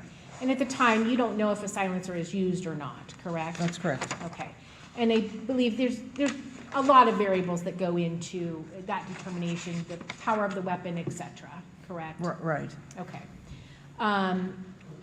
But to the best of your ability, your opinions are your opinions, correct? Yes, yes. Okay. And you were just asked about the positioning of Hannah when she was shot and if it was consistent with certain positions. Again,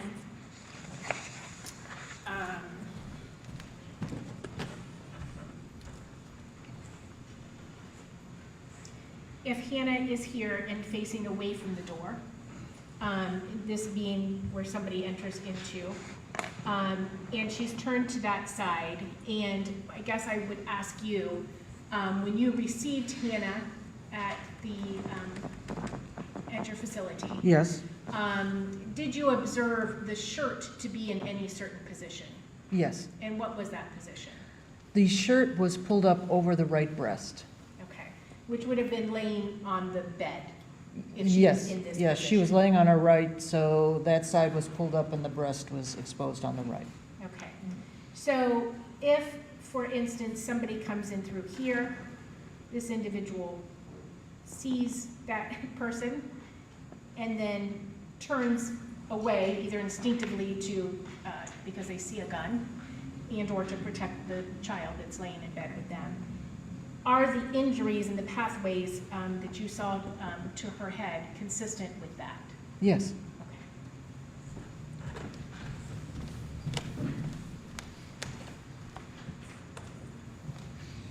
I have no other questions, Your Honor. Any further cross?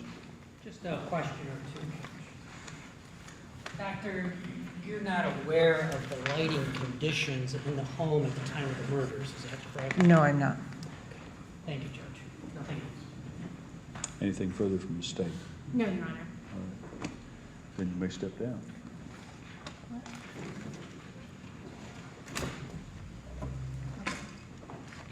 We approach it. Yeah.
Ladies and gentlemen of the jury, the court's going to recess for the weekend now, and so you'll be going home a little early today. We'll be coming back on Monday at 9 o'clock.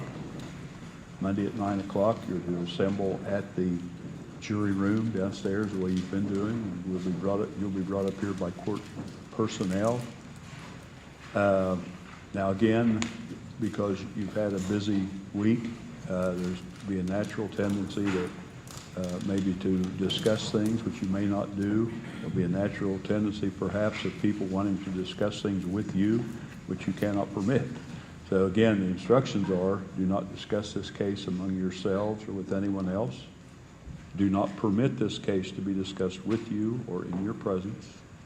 Do not form or express an opinion concerning this case until it's finally submitted to you at the correct time for deliberation and verdict.